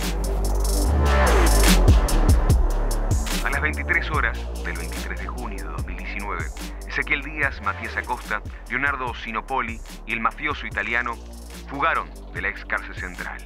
Hay cosas que siguen siendo un misterio de esta huida. Lo que sí se sabe es que se fueron caminando. Estamos en la azotea de la ex cárcel central, donde Rocco Moravito y 3 reclusos más se fugaron. Lo que se dice hasta el momento es que de la celda de Rocco Moravito sacaron la reja y pasaron a través de esta reja que está cortada hacia la azotea. La ventana de la celda de Rocco Moravito es la primera abajo de este agujero.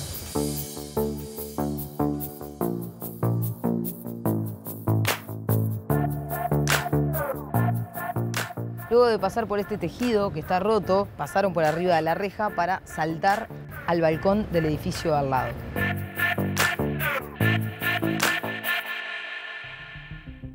El día siguiente a la fuga, la vecina contó a Telenoche lo que le tocó vivir a las 11 de la noche.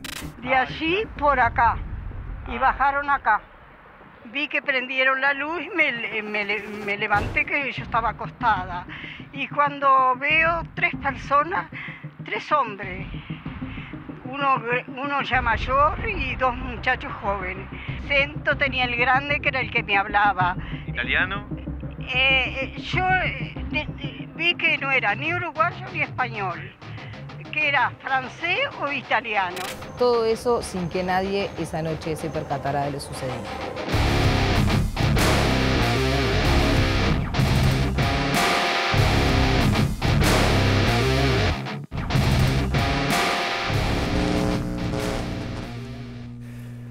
No es novedad que Rocco Moravito se fugó, pero tampoco es novedad que Cárcel Central no era el mejor lugar para tenerlo encarcelado. ¿Por qué? Porque claramente no cumplía con los requisitos y las condiciones. Y no solo eso, hubo advertencias de cómo se iba a fugar y se terminó cumpliendo. Eso es lo escandaloso. Pasamos a los datos. Sí, la exdirectora de Cárcel Central, Mari González, tuvo varios informes advirtiendo, por ejemplo, de malos comportamientos. El 3 de abril. 3 de abril de 2018. Tampoco están dadas, como le expresé oportunamente, las condiciones de seguridad que permitan asegurar la efectiva prisión con mira de extradición, dadas las características del centro y el perfil del interno. Porque ahí en ese momento había tenido una discusión verbal con funcionarios y había incluso amenazado. A una funcionaria le había dicho que le iba a cortar el cuello. ¿Moravito? Sí. Bien. El 11 de junio también tuvo otro altercado con otro funcionario que fue comunicado a la directora, elevado a la justicia y tuvo una sanción de 60 días. ¿Sí? Rocco Moravito, lo cual derivó una serie de actuaciones y disposiciones, aplicándose un correctivo disciplinario morativo, ahí dice, 60 días corridos por cometer una falta grave según lo estipulado en el reglamento de disciplina de este centro de cárcel central donde se estaba alojando, ¿no? Fumaba Moravito, ¿no? Fumaba bajo el agua, ¿no? Y fumaba dentro de la cárcel. Pero fumaba dentro de la cárcel, es lo de menos eso. ¿Qué pasó? Uno de los funcionarios le dice que no podía fumar y él lo que hace es romperle una tabla en la cabeza o en el... Moravito. Moravito, sí. Eso fue otra de las... Educado comensal del restaurante, ¿no? Sí. de Punta del Este, reventó la tabla en la cabeza porque dijo que no podía fumar. Tuvo otro incidente, porque claro, el 18 de junio de 2018 se lo vio hablando por teléfono, entonces se lo fueron a requisar, agarró el teléfono, lo pisó, lo destrozó contra el piso. También tuvo una sanción allí, pero vemos que se le incautó el teléfono, ¿sí? Y agredió al funcionario. Y además agredió al policía. Y después firma y pone, no conforme, Rocco Moravito. O sea, este es muy... Un capo muy bien asesorado legalmente, ¿no? Un capo en todo el sentido. Después, el 6 de junio de 2018, y esto, atentos, hubo un informe del DIAP. ¿Qué es el DIAP? El Departamento de Investigaciones y Análisis Penitenciario, que llamó al entonces director operativo, el que estaba encargado de la seguridad de todo el INR, y le dijo que Rocco se iba a fugar. Vidarte, que era ese funcionario, le pidió por favor que le escribiera un informe por escrito, y esto fue lo que le escribió. Vean el documento, entonces, como les digo, ¿no? Crónica de una fuga anunciada. Un informante del suscrito en la víspera, luego de un exhaustivo diálogo con él mismo, pone en conocimiento que Rocco Moravito, integrante de la mafia calabresa, alojado en el estaría planificando una fuga de dicho lugar. Él mismo estaría ofreciendo la suma de $70.000 americanos para que alguien colabore con él para concretar su hazaña, si será grande la hazaña que no tiene H, ¿no? Y sigue... Para salir de dicho centro, el interno lograría salir a la barbacoa del 6º piso, ahí pasaría un techo a un local, e ingresaría a un apartamento donde luego de previas coordinaciones estarían cómplices suyos esperándolos para lograr concretar con éxito su objetivo. El 6 de junio de 2018. Un informante de Diego Barbosa es el que denuncia esto, ¿no? Sí. O sea, que se dedica a la evidencia, es el nuevo Nostradamus del Uruguay, o evidentemente se había enterado de lo que estaba planificando Moravito.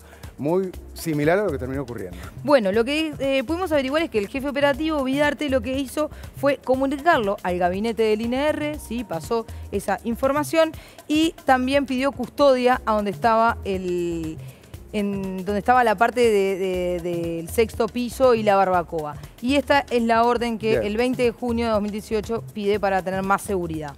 Bueno, bien, como decíamos, hay coincidencia en que Cárcel Central no estaba preparada para este tipo de presos. Es un centro de ingreso, ¿no? Para que los presos estén 30 días, 60 días a lo sumo. Moravito estuvo 1 año y medio en Cárcel Central. Algo que hay que destacar de este documento es que esto fue elevado.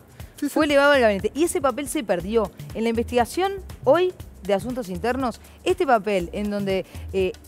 hablan de que se iba a fugar y que pedía por favor refuerzos, ese papel no existe. Pero bueno, volviendo a Rocco Moravito, claro, no era una cárcel como decís tú, era para estar unos días y que después es un centro de ingreso, después te evalúan a ver a qué cárcel vas. Pero ¿de qué se agarró el abogado de Rocco Moravito?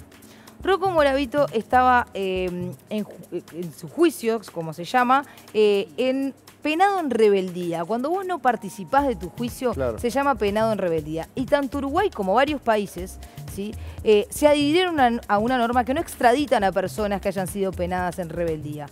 Eso es para darle seguridad a las personas, ¿no? Obviamente, para que no te quieran extraditar todo el tiempo. Y eso demoró la extradición de Rocco Moravito. Por eso tanto tiempo en Cárcel Central, ¿no? Una cárcel de mínima seguridad, como sabemos, San José Ixí, en el centro de la ciudad, sin militares en el perímetro. Claro. Lógicamente, ¿bien? Bueno, el 12 de abril de 2019 se da la orden de no perder de vista a Moravito a pedido de Vidarte, el jefe operativo. Es increíble, ¿no? Tenés la advertencia que se va a fugar, que ofrece 70 lucas, cómo lo va a hacer. ¿No? El 12 de abril del 2019. El 12 de abril del 2019, la custodia se cumplirá en el 6º piso, teniendo en todo momento Moravito a la vista.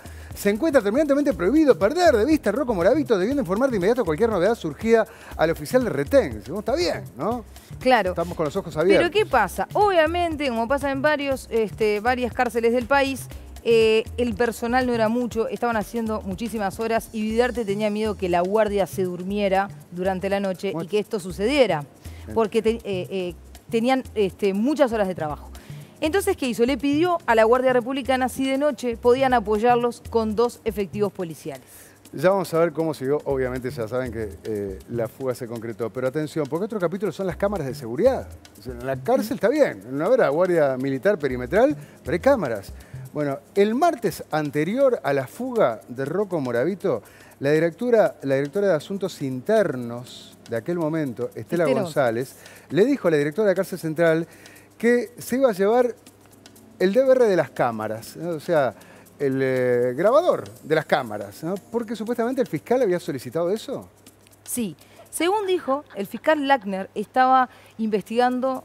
Escuchen qué estaba investigando. Estaba investigando a funcionarios que levantaban coimas dentro de cárcel central. Ajá. ¿Sí? Entonces, como había un funcionario corrupto, habían pedido las cámaras de filmación de días anteriores. Ajá. Pero ¿qué pasa? Mari González ese martes se negó a entregar las cámaras, no por negarse a las filmaciones, se negó a entregar el DVR, porque si ella entregaba el DVR, la cárcel se quedaba sin cámaras, obvio, se quedaban sin funcionar. El DVR es el grabador. El grabador. Claro. Entonces, lo que hizo el jueves Estela González de Asuntos Internos fue venir con una orden judicial y terminaron llevándose las cámaras. Y justamente... De nuevo, no creo en las casualidades, ¿no? Unos días antes de que se fugara, resulta que viene una orden, en este caso, de la de Asuntos Internos. Asuntos Internos que lleva la investigación de la fuga. Para llevarse y fueron los que se llevaron las cámaras. El DVR, ¿no? ¿Qué es lo que vemos acá entonces? Y esto lo deja, la directora deja escrito que se vean de cárcel central. El día jueves 20 de junio del 2019, según consta recibo adjunto, se procede a la entrega del DVR a la señora directora de Asuntos Internos, María Estela González, debido a la disposición del fiscal Lackner. Ahora, ¿Lackner qué pidió? Eso es lo que yo quiero saber. ¿Lackner pidió el aparato del DVR que me graba en cárcel central? ¿O lo que pidió quería ver lo que se había grabado en días anteriores? Para ver si había un milico coimero. Yo no hablé con Lackner y no sé qué fue lo que pidió. Yo asumo que fueron las grabaciones. Pero aparte, hay personal de la policía, como puede ser la policía científica, o cuando cualquiera de nosotros sufrimos un robo y se le piden las cámaras ya, el almacén que estaba enfrente, obvio, uno no le lleva las cámaras a la persona. Lo que hace es llevarse las filmaciones. ¿Por qué se sacó el DVR? Es algo que... Y estuvo la cárcel varios días sin las cámaras de seguridad. Casualmente durante los días de la fuga de Rocco Moravito. Y vamos a eso, porque volviendo a la fuga, pudimos averiguar que algunos policías sabían que Rocco Moravito estaba ofreciendo plata. ¿Te acordás? Aquel informante que habló de $70.000, bueno, que estaba ofreciendo plata mediante reclusos comunes que tenían confianza con los guardias, ¿no? Usándolos a ellos. Además, varios funcionarios con los que hablamos, e incluso privados de libertad que estuvieron en cárcel central, nos decían que estaba destruida cárcel central, que había boquetes, que las paredes las rascaban y se caían. Y además, antes de que Moravito se fugara, ya habían existido otras fugas. Y todo eso él lo veía. Ah, dijo, es una papa, ¿no? Por ejemplo, esta. A ver, un feroz criminal fugó de la cárcel disfrazado de policía. Por la puerta de jefatura. Esto pasó el 18 de octubre de 2018, ¿no? Sí. Claro, bueno. ¿Qué pasó acá? Jorge Díaz, el ex fiscal de corte, como le decíamos, designó a Ricardo Lackner para hacer la investigación sobre la eventual corrupción. Y designó a Rodrigo Morosoli para ser el fiscal que investigara la fuga de Rocco Moravito. Vos hablaste con Morosoli, ¿verdad? Sí, hablamos con Morosoli y lo que él nos dijo es que él fue advertido de esta situación a media mañana. O sea, ellos se fugaron como a las 23, a las 7 se dieron cuenta y a media mañana le avisan al fiscal. Que enseguida él dispuso que fuera la policía científica, tomarle actas tanto a los funcionarios como a los privados de libertad y las cámaras de la zona. Eso fue lo primero que él pidió. A Rocco Moravito no lo agarraron, pero a los que se fugaron con él sí. Y algunos de ellos cantaron y hablaron. De hecho, capturaron a uno de los presos que se había fugado con Moravito, Leonardo Sinopoli, no sé si tenemos la imagen. Ahí lo podemos ver. No muy afortunado en la foto. El 26 de julio de 2019, en la indagatoria, brindó detalles previos a la fuga que indicaban la colaboración de funcionarios. Y por eso Morosoli decidió traspasarle todo el caso al fiscal Lackner, con quien, ya dijimos, intentamos hablar, pero no fue posible, ¿verdad? Bueno, pero vayamos a algunos detalles de esa noche. Ese fin de semana, quien estaba de guardia, ¿sí?, era la directora técnica Vanessa da Costa. Y según consta en actas, obviamente que los directores el fin de semana están de guardia, de retén, por teléfono desde sus casas, nadie se comunicó con ella ese fin de semana de que algo raro hubiese pasado. ¿Y qué más pudiste averiguar? Bueno, ese día, a las 17:47, se realizó una recorrida y el conteo, ¿sí?, de las personas que estaban en el sexto piso. El conteo es de rutina, sí, se dejó escrito que... A las 19, el oficial que terminaba el turno debía irse, pero no había llegado quien lo tenía que relevar. Un policía no se puede ir de ningún lado si no llega el relevo. Tiene que avisar y esperar. Bueno, no me digas que se fue. Esa persona se fue y 2 horas y media después, a las 21:30, llegó el jefe de servicio, Clisman Ramos, jefe de servicio, que es, llegó 2 horas más tarde. 21:30 llegó, ¿verdad? Sí, 2 horas y media tarde de lo que tenía que llegar. O sea, que terminaba el turno a las 7 de la tarde, dijo, no vino el otro, pero yo me voy.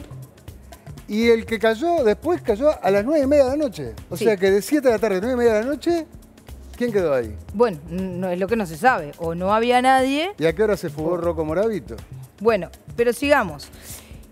Esa persona, Clisman Ramos, el jefe de servicio, cuando no están las autoridades de la cárcel, es la máxima responsabilidad esa persona. Que llegó a las 9:30, dijimos. Que llegó a 9:30. Pero aparte hay una situación rara que se da, que está en actas también, y es que de noche siempre se le va a dar a determinada hora la medicación a los reclusos que la piden, que necesitan, que están recetados. Entonces, eso tenía que ser, o siempre se daba después de que llegaba la Guardia Republicana, que era a las 22, los que se apostaban. Ese día un recluso se sintió mal. Más temprano. Sí, se sintió mal, la doctora subió y ya que había subido, le dio la medicación a todos. Entonces, ese conteo no se realizó. Y cuando llega la Guardia Republicana, lo que dicen es que entre las 22, después de las 22, no entró nadie. ¿Sí? O sea que todas estas cosas ocurren, obviamente que no son casualidad, que uno resulta que cuando le toca el turno no viene el que lo va a suplir y se va, el que viene más tarde, resulta que justo uno se siente mal y hay que darle una medicación, entonces le dan la medicación antes de la hora estipulada en la noche, no se hace el conteo. Todo en la misma noche en la que se fuga Rocco Moravito, ¿verdad? Sí, y esto es una de las actas de uno de los guardias republicanos que estaba apostado allí. Diga usted que funciones específicas cumplidas, según la directiva que tenemos, darnos presentes al encargado de turno, solicitar orden a este último. Diga usted con qué frecuencia realiza la recorrida del piso sexto, donde estaba Moravito. Nosotros no tenemos orden específica de ingresar al piso, por lo menos las veces que he venido, nunca recibí la orden. Anoche puntualmente nadie ingresó a controlar ese piso. El piso sexto estaba Moravito. Anoche puntualmente nadie ingresó a controlarlo. En la pregunta séptima, diga usted si fue notificado de que concurría a este centro de custodia de arresto administrativo Rocco Moravito y contesta en ningún momento. Ni siquiera le conozco las caras a nadie de ese piso, solo nos dijeron que veníamos de apoyo. ¿Quién responde esto? Este es uno de los efectivos de la Guardia Republicana que estaba en la puerta. ¿Sí? El otro dice más o menos lo mismo, pero claro, que no le correspondía, sigue diciendo, ¿cómo explica usted que el encargado de turno de cuenta que usted y su compañero a las 5:55 entregaron el servicio sin novedad? Y contesta, porque efectivamente, según las directivas que tenemos, el servicio resultó sin novedad, ya que no teníamos orden de ingresar al piso ni de custodiar a nadie. Yo no conozco ni tengo idea de las cantidades de personas que hay en ese piso. Bien, entonces le preguntamos a Clavijo, el jefe de la Republicana, sobre estas declaraciones. ¿Para qué estaban los agentes de la Guardia Republicana? Se estaban pintadas al óleo, ¿no? Por lo que uno lee acá. No tenían ni idea que estaba Rocco Moravito ahí, ni se preocuparon por ver que efectivamente estuviera en su celda cuando se había fugado. A ver qué dijo Clavijo.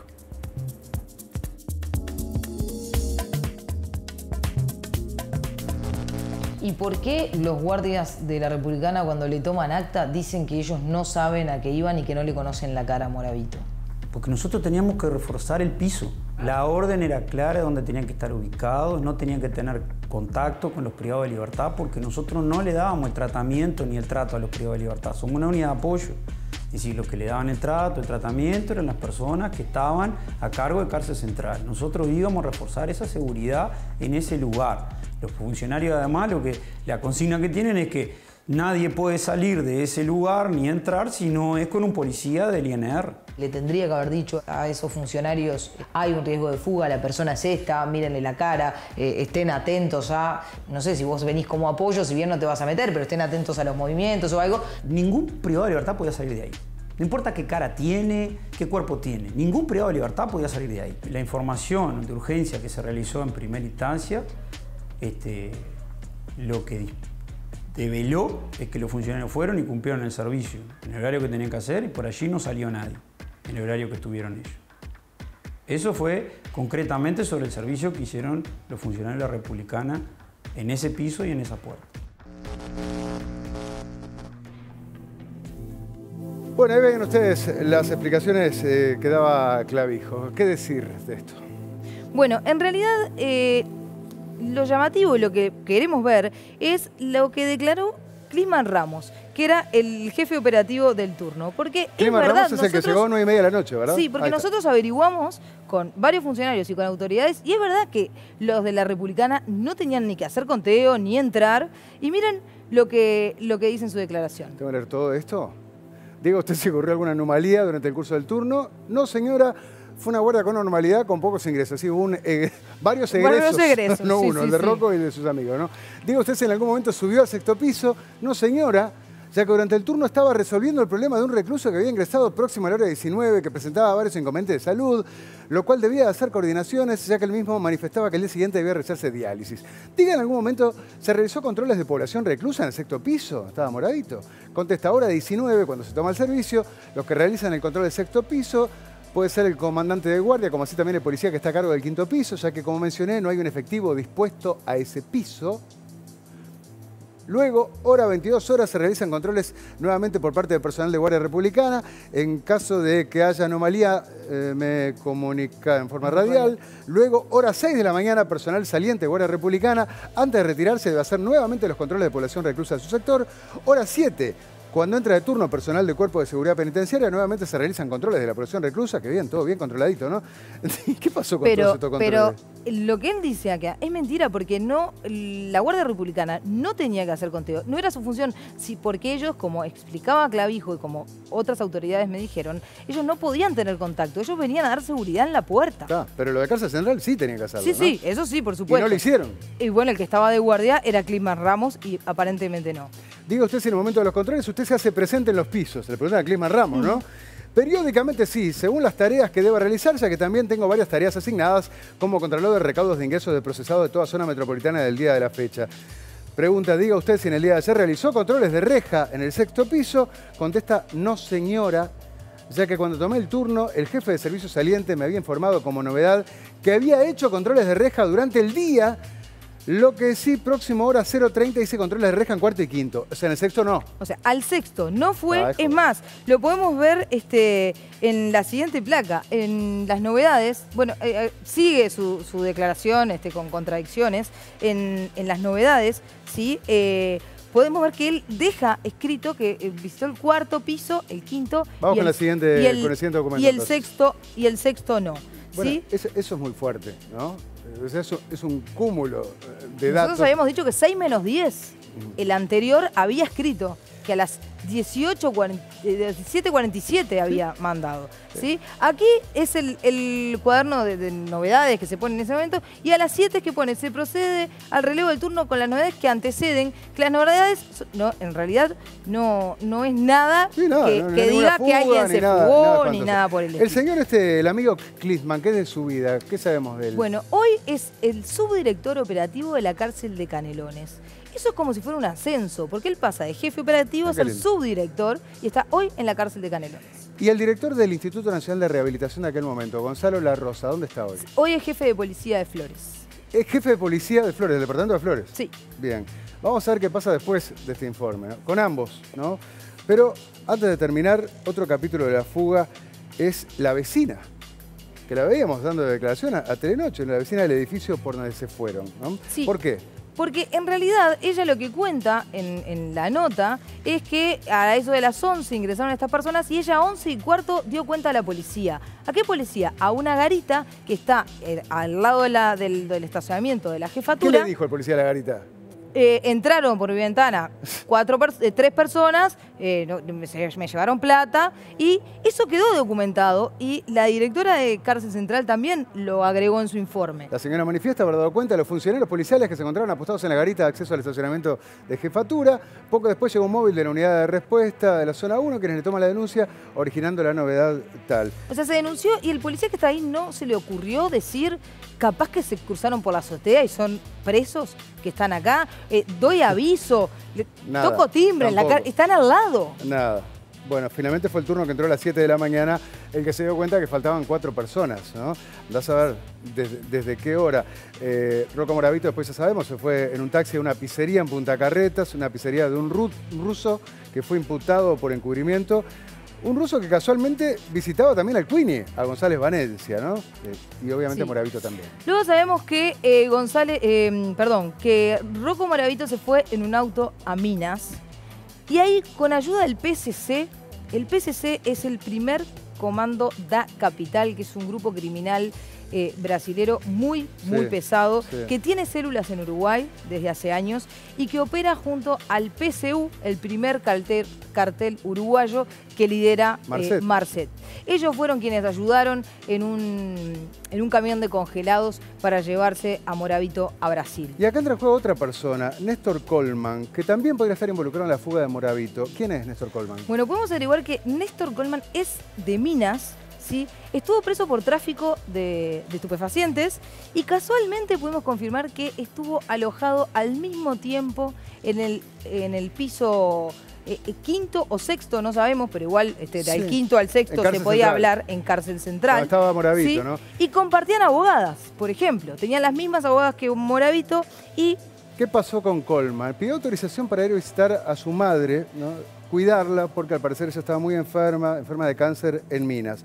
La jueza Eustaquio, sin que tuviera un certificado ni nada, accedió al pedido y autorizó a que este señor Coleman fuera a lo de su madre. Pero la fiscal de estupefacientes, Mónica Ferrero, apeló. Y la jueza entonces pidió que lo fueran a buscar, ¿verdad? ¿Qué ocurrió cuando fueron? ¿Y qué pasó? Fueron a la casa en Minas, él abrió la puerta, estaba el hermano, que el hermano perfectamente podría estar cuidando a la madre, ¿no? Entonces el hermano estaba bien y estaba en libertad. Estaba la madre y él dice, bueno, sí, no hay ningún problema, voy a buscar una ropa y vuelvo. No lo detienen en el momento y nunca más volvió, está fugado desde ahora y no se sabe en dónde está. Divino, ¿no? Por lo que sabemos, Coleman y Moravito se conocían de Brasil incluso. En la investigación de la fuga se nombra, ¿no? a Néstor Coleman. Pero fueron varios los que participaron de la fuga. Sí, y en junio de 2020 en Argentina arrestaron a Fernandinho Zarago, un miembro del clan de la mafia calabresa. Bien, según escuchas de la policía italiana, el hermano de Moravito habló con él, ¿no? Para traer a Uruguay 50.000 euros para ingresar a la cárcel central y pagar el rescate. Sí, y como sabemos, en mayo de 2021 fue capturado Moravito en Brasil. Pero obvio que acá hubo coimas, obvio que acá hubo guita repartida y que todos estos no son descuidos o negligencias sumadas que llegan, ¿no? a una casualidad. Acá hay un plan, se había advertido de eso. Y eso es lo más grave y más preocupante. Tal cual lo que se advertía. ¿No? Bueno, ¿por dónde pensás vos que se fugó Moravito para terminar después de todo lo que estuviste indagando? Bueno, yo simplemente soy periodista. No, yo creo que saben más que cualquiera, hasta que el fiscal. Yo lo que creo realmente es que Moravito, con la estatura que tiene, no pasó por esa ventana. Si le pasó, se complicó la ventana de la celda donde sacaron la reja. Sí. La distancia que hay para subir, una vez que uno está ahí, la distancia que hay para subir a la azotea, con 6 pisos hacia abajo, no es nada fácil. Más con la cantidad de serpentinas que hay, yo para poder mirar, no me podía... No es fácil. Está ese alambrado, ¿no? Que, sí. Hubiesen estado, los que se escaparon también por ahí, que los agarraron a los 2-3 días, no tenían tampoco un rasguño. ¿Y entonces? Yo creo que a ellos alguien les abrió la puerta antes del horario de que llegara la Republicana. ¿Les abrió la puerta de dónde? Del sector. Sí. Los dejó subir a la azotea. Ellos aguardaron en la azotea para fugarse. Y creo que esperaron a las 11 porque, pues, según la denuncia de la vecina, lo que narra la vecina, fue a las 11, 11 y cuarto. Yo creo que esperaron a que haya más personal, porque ahí ya involucras a 2 personas más. Porque en la guardia hay más gente. Eso es lo que yo creo. Para que los eventuales policías infieles, digamos, no quedaran tan bajo la lupa, digamos. Eso es lo que a mí me parece. Pero no soy yo que lo tengo que decir. Bueno, para terminar, digamos que González Valencia, por suerte no se fugó, pero estuvo cerca, ¿eh? Mirá que el líder de los Queenies, vamos a contarles que en octubre de 2019 se lo resolvió trasladar del contenedor de la Guardia Republicana, tenía el somier y todo aquello, a la nueva cárcel de Punta de Rieles. Sí, cuando abrieron el contenedor le incautaron 3 celulares de adentro del aire acondicionado. ¿Sí? Uno era del Ministerio del Interior, propiedad del Ministerio del Interior, estaban borrados los celulares y estaba autorizado para que le haga llamadas larga distancia con su familia. Explícame eso. El capo de los Queenies, el cártel de la droga mexicano, etcétera, etcétera, tenía un celular autorizado por el Ministerio del Interior para hacer llamadas internacionales. Sí, a la familia. ¿Y qué? ¿Se controlaba y se podía determinar que exclusivamente llamara a la familia? Bueno, no hay constancia de si ese teléfono estaba intervenido o no. Eso no se sabe. En la declaración del capitán imputado dice que estaba autorizado por el director general de Secretaría, Federico Laca, ¿no? Lo podemos poner a continuación. Director general de Secretaría, es este, ¿verdad? Sí. Sí. No hay constancia de que estuviera intervenido el teléfono, exactamente. Bien. Los funcionarios con los que hablamos nos dijeron que el teléfono del Ministerio del Interior efectivamente se lo llevaban, él hablaba y lo devolvía, pero que tenía otros celulares y que se lo veía hablar por teléfono con otros celulares. ¿Y los tres del aire acondicionado que lo encontraron? Hablando de fugas, vamos a ver qué descubrieron una vez que González Valencia es trasladado desde el contenedor de Guardia Republicana a la cárcel de Punta de Rieles. Y bueno, y fíjense los planes, ¿no? Porque no era uno, ¿no? Los planes de fuga que estaban estipulados y cómo incluso hubo una amenaza de muerte contra el propio Guapo Larrañaga, entonces ministro del Interior, porque todo se sabe.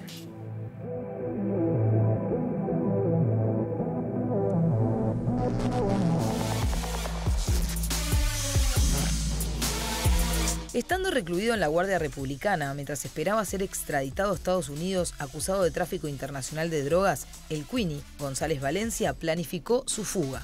La señora de él, como iba asidua, empezó a buscar como afinidad con los que estábamos en la entrada y con un superior nuestro de la escala básica que le llegó a ofrecer 5 millones para si había alguien que se animara a ayudarlo. Le llegó a ofrecer 5 millones para si había alguien que se animara a ayudarlo.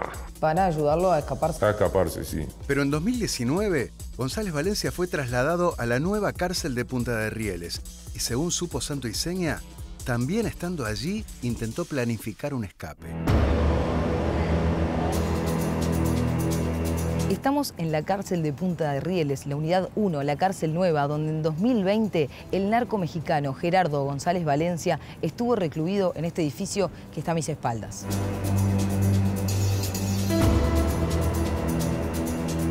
En esta celda, la número 2, es donde en 2020 estuvo recluido Gerardo González Valencia.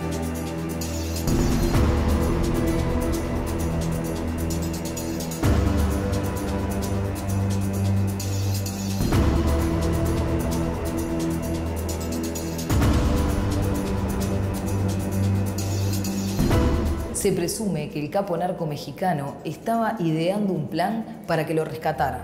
Lo que hacía era mojar el piso de su celda todos los días para generar una mancha de humedad del otro lado, abajo, por donde pasan unos túneles que llevan al exterior de la cárcel. A su vez, un informante detenido en Brasil aportó datos sobre un presunto plan violento para desde el exterior de la cárcel entrar a rescatar a González Valencia de Punta de Rieles, que no cuenta con guardia militar externa. Fue por ello que se lo decidió trasladar al penal de Libertad el 8 de abril de ese 2020. Cuando González Valencia fue trasladado al penal de Libertad, encontraron en su celda de aquí, de la unidad 1 de Punta de Rieles, un croquis con el mapa de la cárcel. Desde hace 4 años esperaban su extradición. Gerardo González Valencia estaba recluido en una cárcel de Uruguay y la madrugada de este jueves fue enviado a los Estados Unidos. Allá enfrentará la justicia por delitos relacionados con el narcotráfico. El operativo de su traslado comenzó a las 2:45 de la madrugada. Durante el trayecto hubo vigilancia por tierra y aire, con más de 50 elementos de la DEA y policías de Uruguay. Ingresó a la base aérea y después de las 6 de la mañana partió a la Unión Americana. La extradición se concretó un mes después de que Gerardo fue trasladado de la cárcel Punta de Rieles a la de Libertad, debido a los reportes de una posible fuga del narcotraficante. Bien, y llegando al final de esta completa investigación, además de la consabida amenaza de muerte al ex ministro del Interior, Eduardo Bonomi, también supimos que González Valencia amenazó a Jorge Larrañaga, ¿no? A poco de haber asumido como ministro del Interior, ¿verdad, Patricia? Sí, hablamos con uno de sus hijos, Jorge, el mayor, que nos dijo que efectivamente esto fue así y que su padre les transmitió mucha tranquilidad. Si bien ellos estaban en una chacra familiar afuera... ¿Ellos, su familia? Sí, su familia Larrañaga les pidió que, bueno, que sí, que se quedaran, que tuvieran cuidado. Ellos igual lo tomaron con mucha tranquilidad. Dice, como él decía, el viejo siempre fue muy pasivo y como que él sabía lo que quería y lo que tenía que hacer. Ellos estaban orgullosos de eso y que sabían que podía en algún momento, por su cargo, tener algún tipo de estas amenazas. Yo me acuerdo de haber hablado con el Guapo más de una vez y él decirme, lo de Moravito, lo de González Valencia. Y Leonardo Pereira nos acotaba más temprano que, según la información que recabó en estas horas, Larrañaga asumió con dos prioridades en cuanto a la implicancia internacional. Justamente una era la recaptura de Moravito, que se había fugado escandalosamente, y la otra concretar la extradición de González Valencia, este narco de los Queens que le había llegado a amenazar a él y a su familia. Incluso antes de asumir, Larrañaga y Luis Calabria tuvieron contacto con funcionarios de Fiscalía del Poder Judicial porque el expediente de la extradición de González Valencia llevaba muchos meses inactivo. Bueno, luego de asumir formalmente tuvieron reuniones Larrañaga, el subsecretario Maciel y Calabria en el Poder Judicial y ahí el expediente se agilizó. Sí, en la primera semana de abril de 2020, un privado de libertad informó que había en este plan, ¿no?, que tenía de este rescate, donde se encuentra el croquis y todo, que iba a haber un comando de sicarios brasileros. Estos sí eran de lo que decíamos recién, ¿no?, el PCC, y que iban a ingresar con un convoy a buscar al Queenie y que querían justamente secuestrar autoridades ministeriales y que se habían destinado para eso 15 millones de dólares. Por eso, ¿no? Son pesos pesados, por algo Moravito se fugó y mira, el Queenie no se fugó por esto, ¿tá? Porque planes tenían, ya vieron el croquis, mojar el piso para que desde abajo supieran dónde estaba la celda de él, otros comandos que del exterior podrían venir, por eso también se resuelve sacarlo de Punta de Rieles. ¿Ah? Sí, y se lo traslada al penal de libertad. Se traslada al penal de libertad con tanquetas, ¿no? De una forma de que no se lo pudiera rescatar de ninguna manera. Obviamente la información lo obligaba a tomar precauciones, por eso Larrañaga y su equipo se reunieron también con funcionarios de la Embajada Americana que representaban al Departamento de Justicia americano, porque claro, ahora la extradición que se está dando de González Valencia es a Estados Unidos, ¿no? El Departamento de Justicia americano procuró también intentar acelerar el proceso de llegada del avión de Estados Unidos, un plan que iba a tener 4 etapas, según lo que manejaban los que pretendían rescatar a González según Valencia. Lo que nosotros pudimos confirmar y también nuestro compañero Leo Pereira, 1 era el secuestro de familiares y autoridades ministeriales. 2, un nexo uruguayo generaría un motín. Ajá. Para revolver antes del rescate. Ingresarían uniformados como policías y en vehículos camuflados como policiales los comandos brasileños y paraguayos para la extradición de González Valencia. Y habría 2 aviones, llegarían a una pista clandestina en Canelones para llevarse finalmente a González Valencia, que obviamente que esto no ocurrió. Por suerte no, se pudo lograr la extradición, como vemos en las siguientes imágenes. 15 de mayo de 2020, González Valencia fue extraditado a Estados Unidos en un operativo liderado por Jorge Larrañaga que implicó la utilización de helicópteros y aviones para simular el traslado del aeropuerto de Carrasco cuando el traslado real se hizo por tierra, ¿no? Acá hay que cuidarse y curarse en salud, ¿no? Y bueno, y ahora González Valencia está a la espera de ser sentenciado, que será en abril de este año, que puede llegar a ser una pena de entre 10 años a cadena perpetua en Estados Unidos. Bueno, gracias Patricia por este completo informe, una investigación que yo creo que como nunca dio detalles, algunos más que preocupantes y escandalosos, de estos 2 pesos pesados que estuvieron acá. Así que, bueno, gracias por ese periodismo con mayúscula, ¿eh?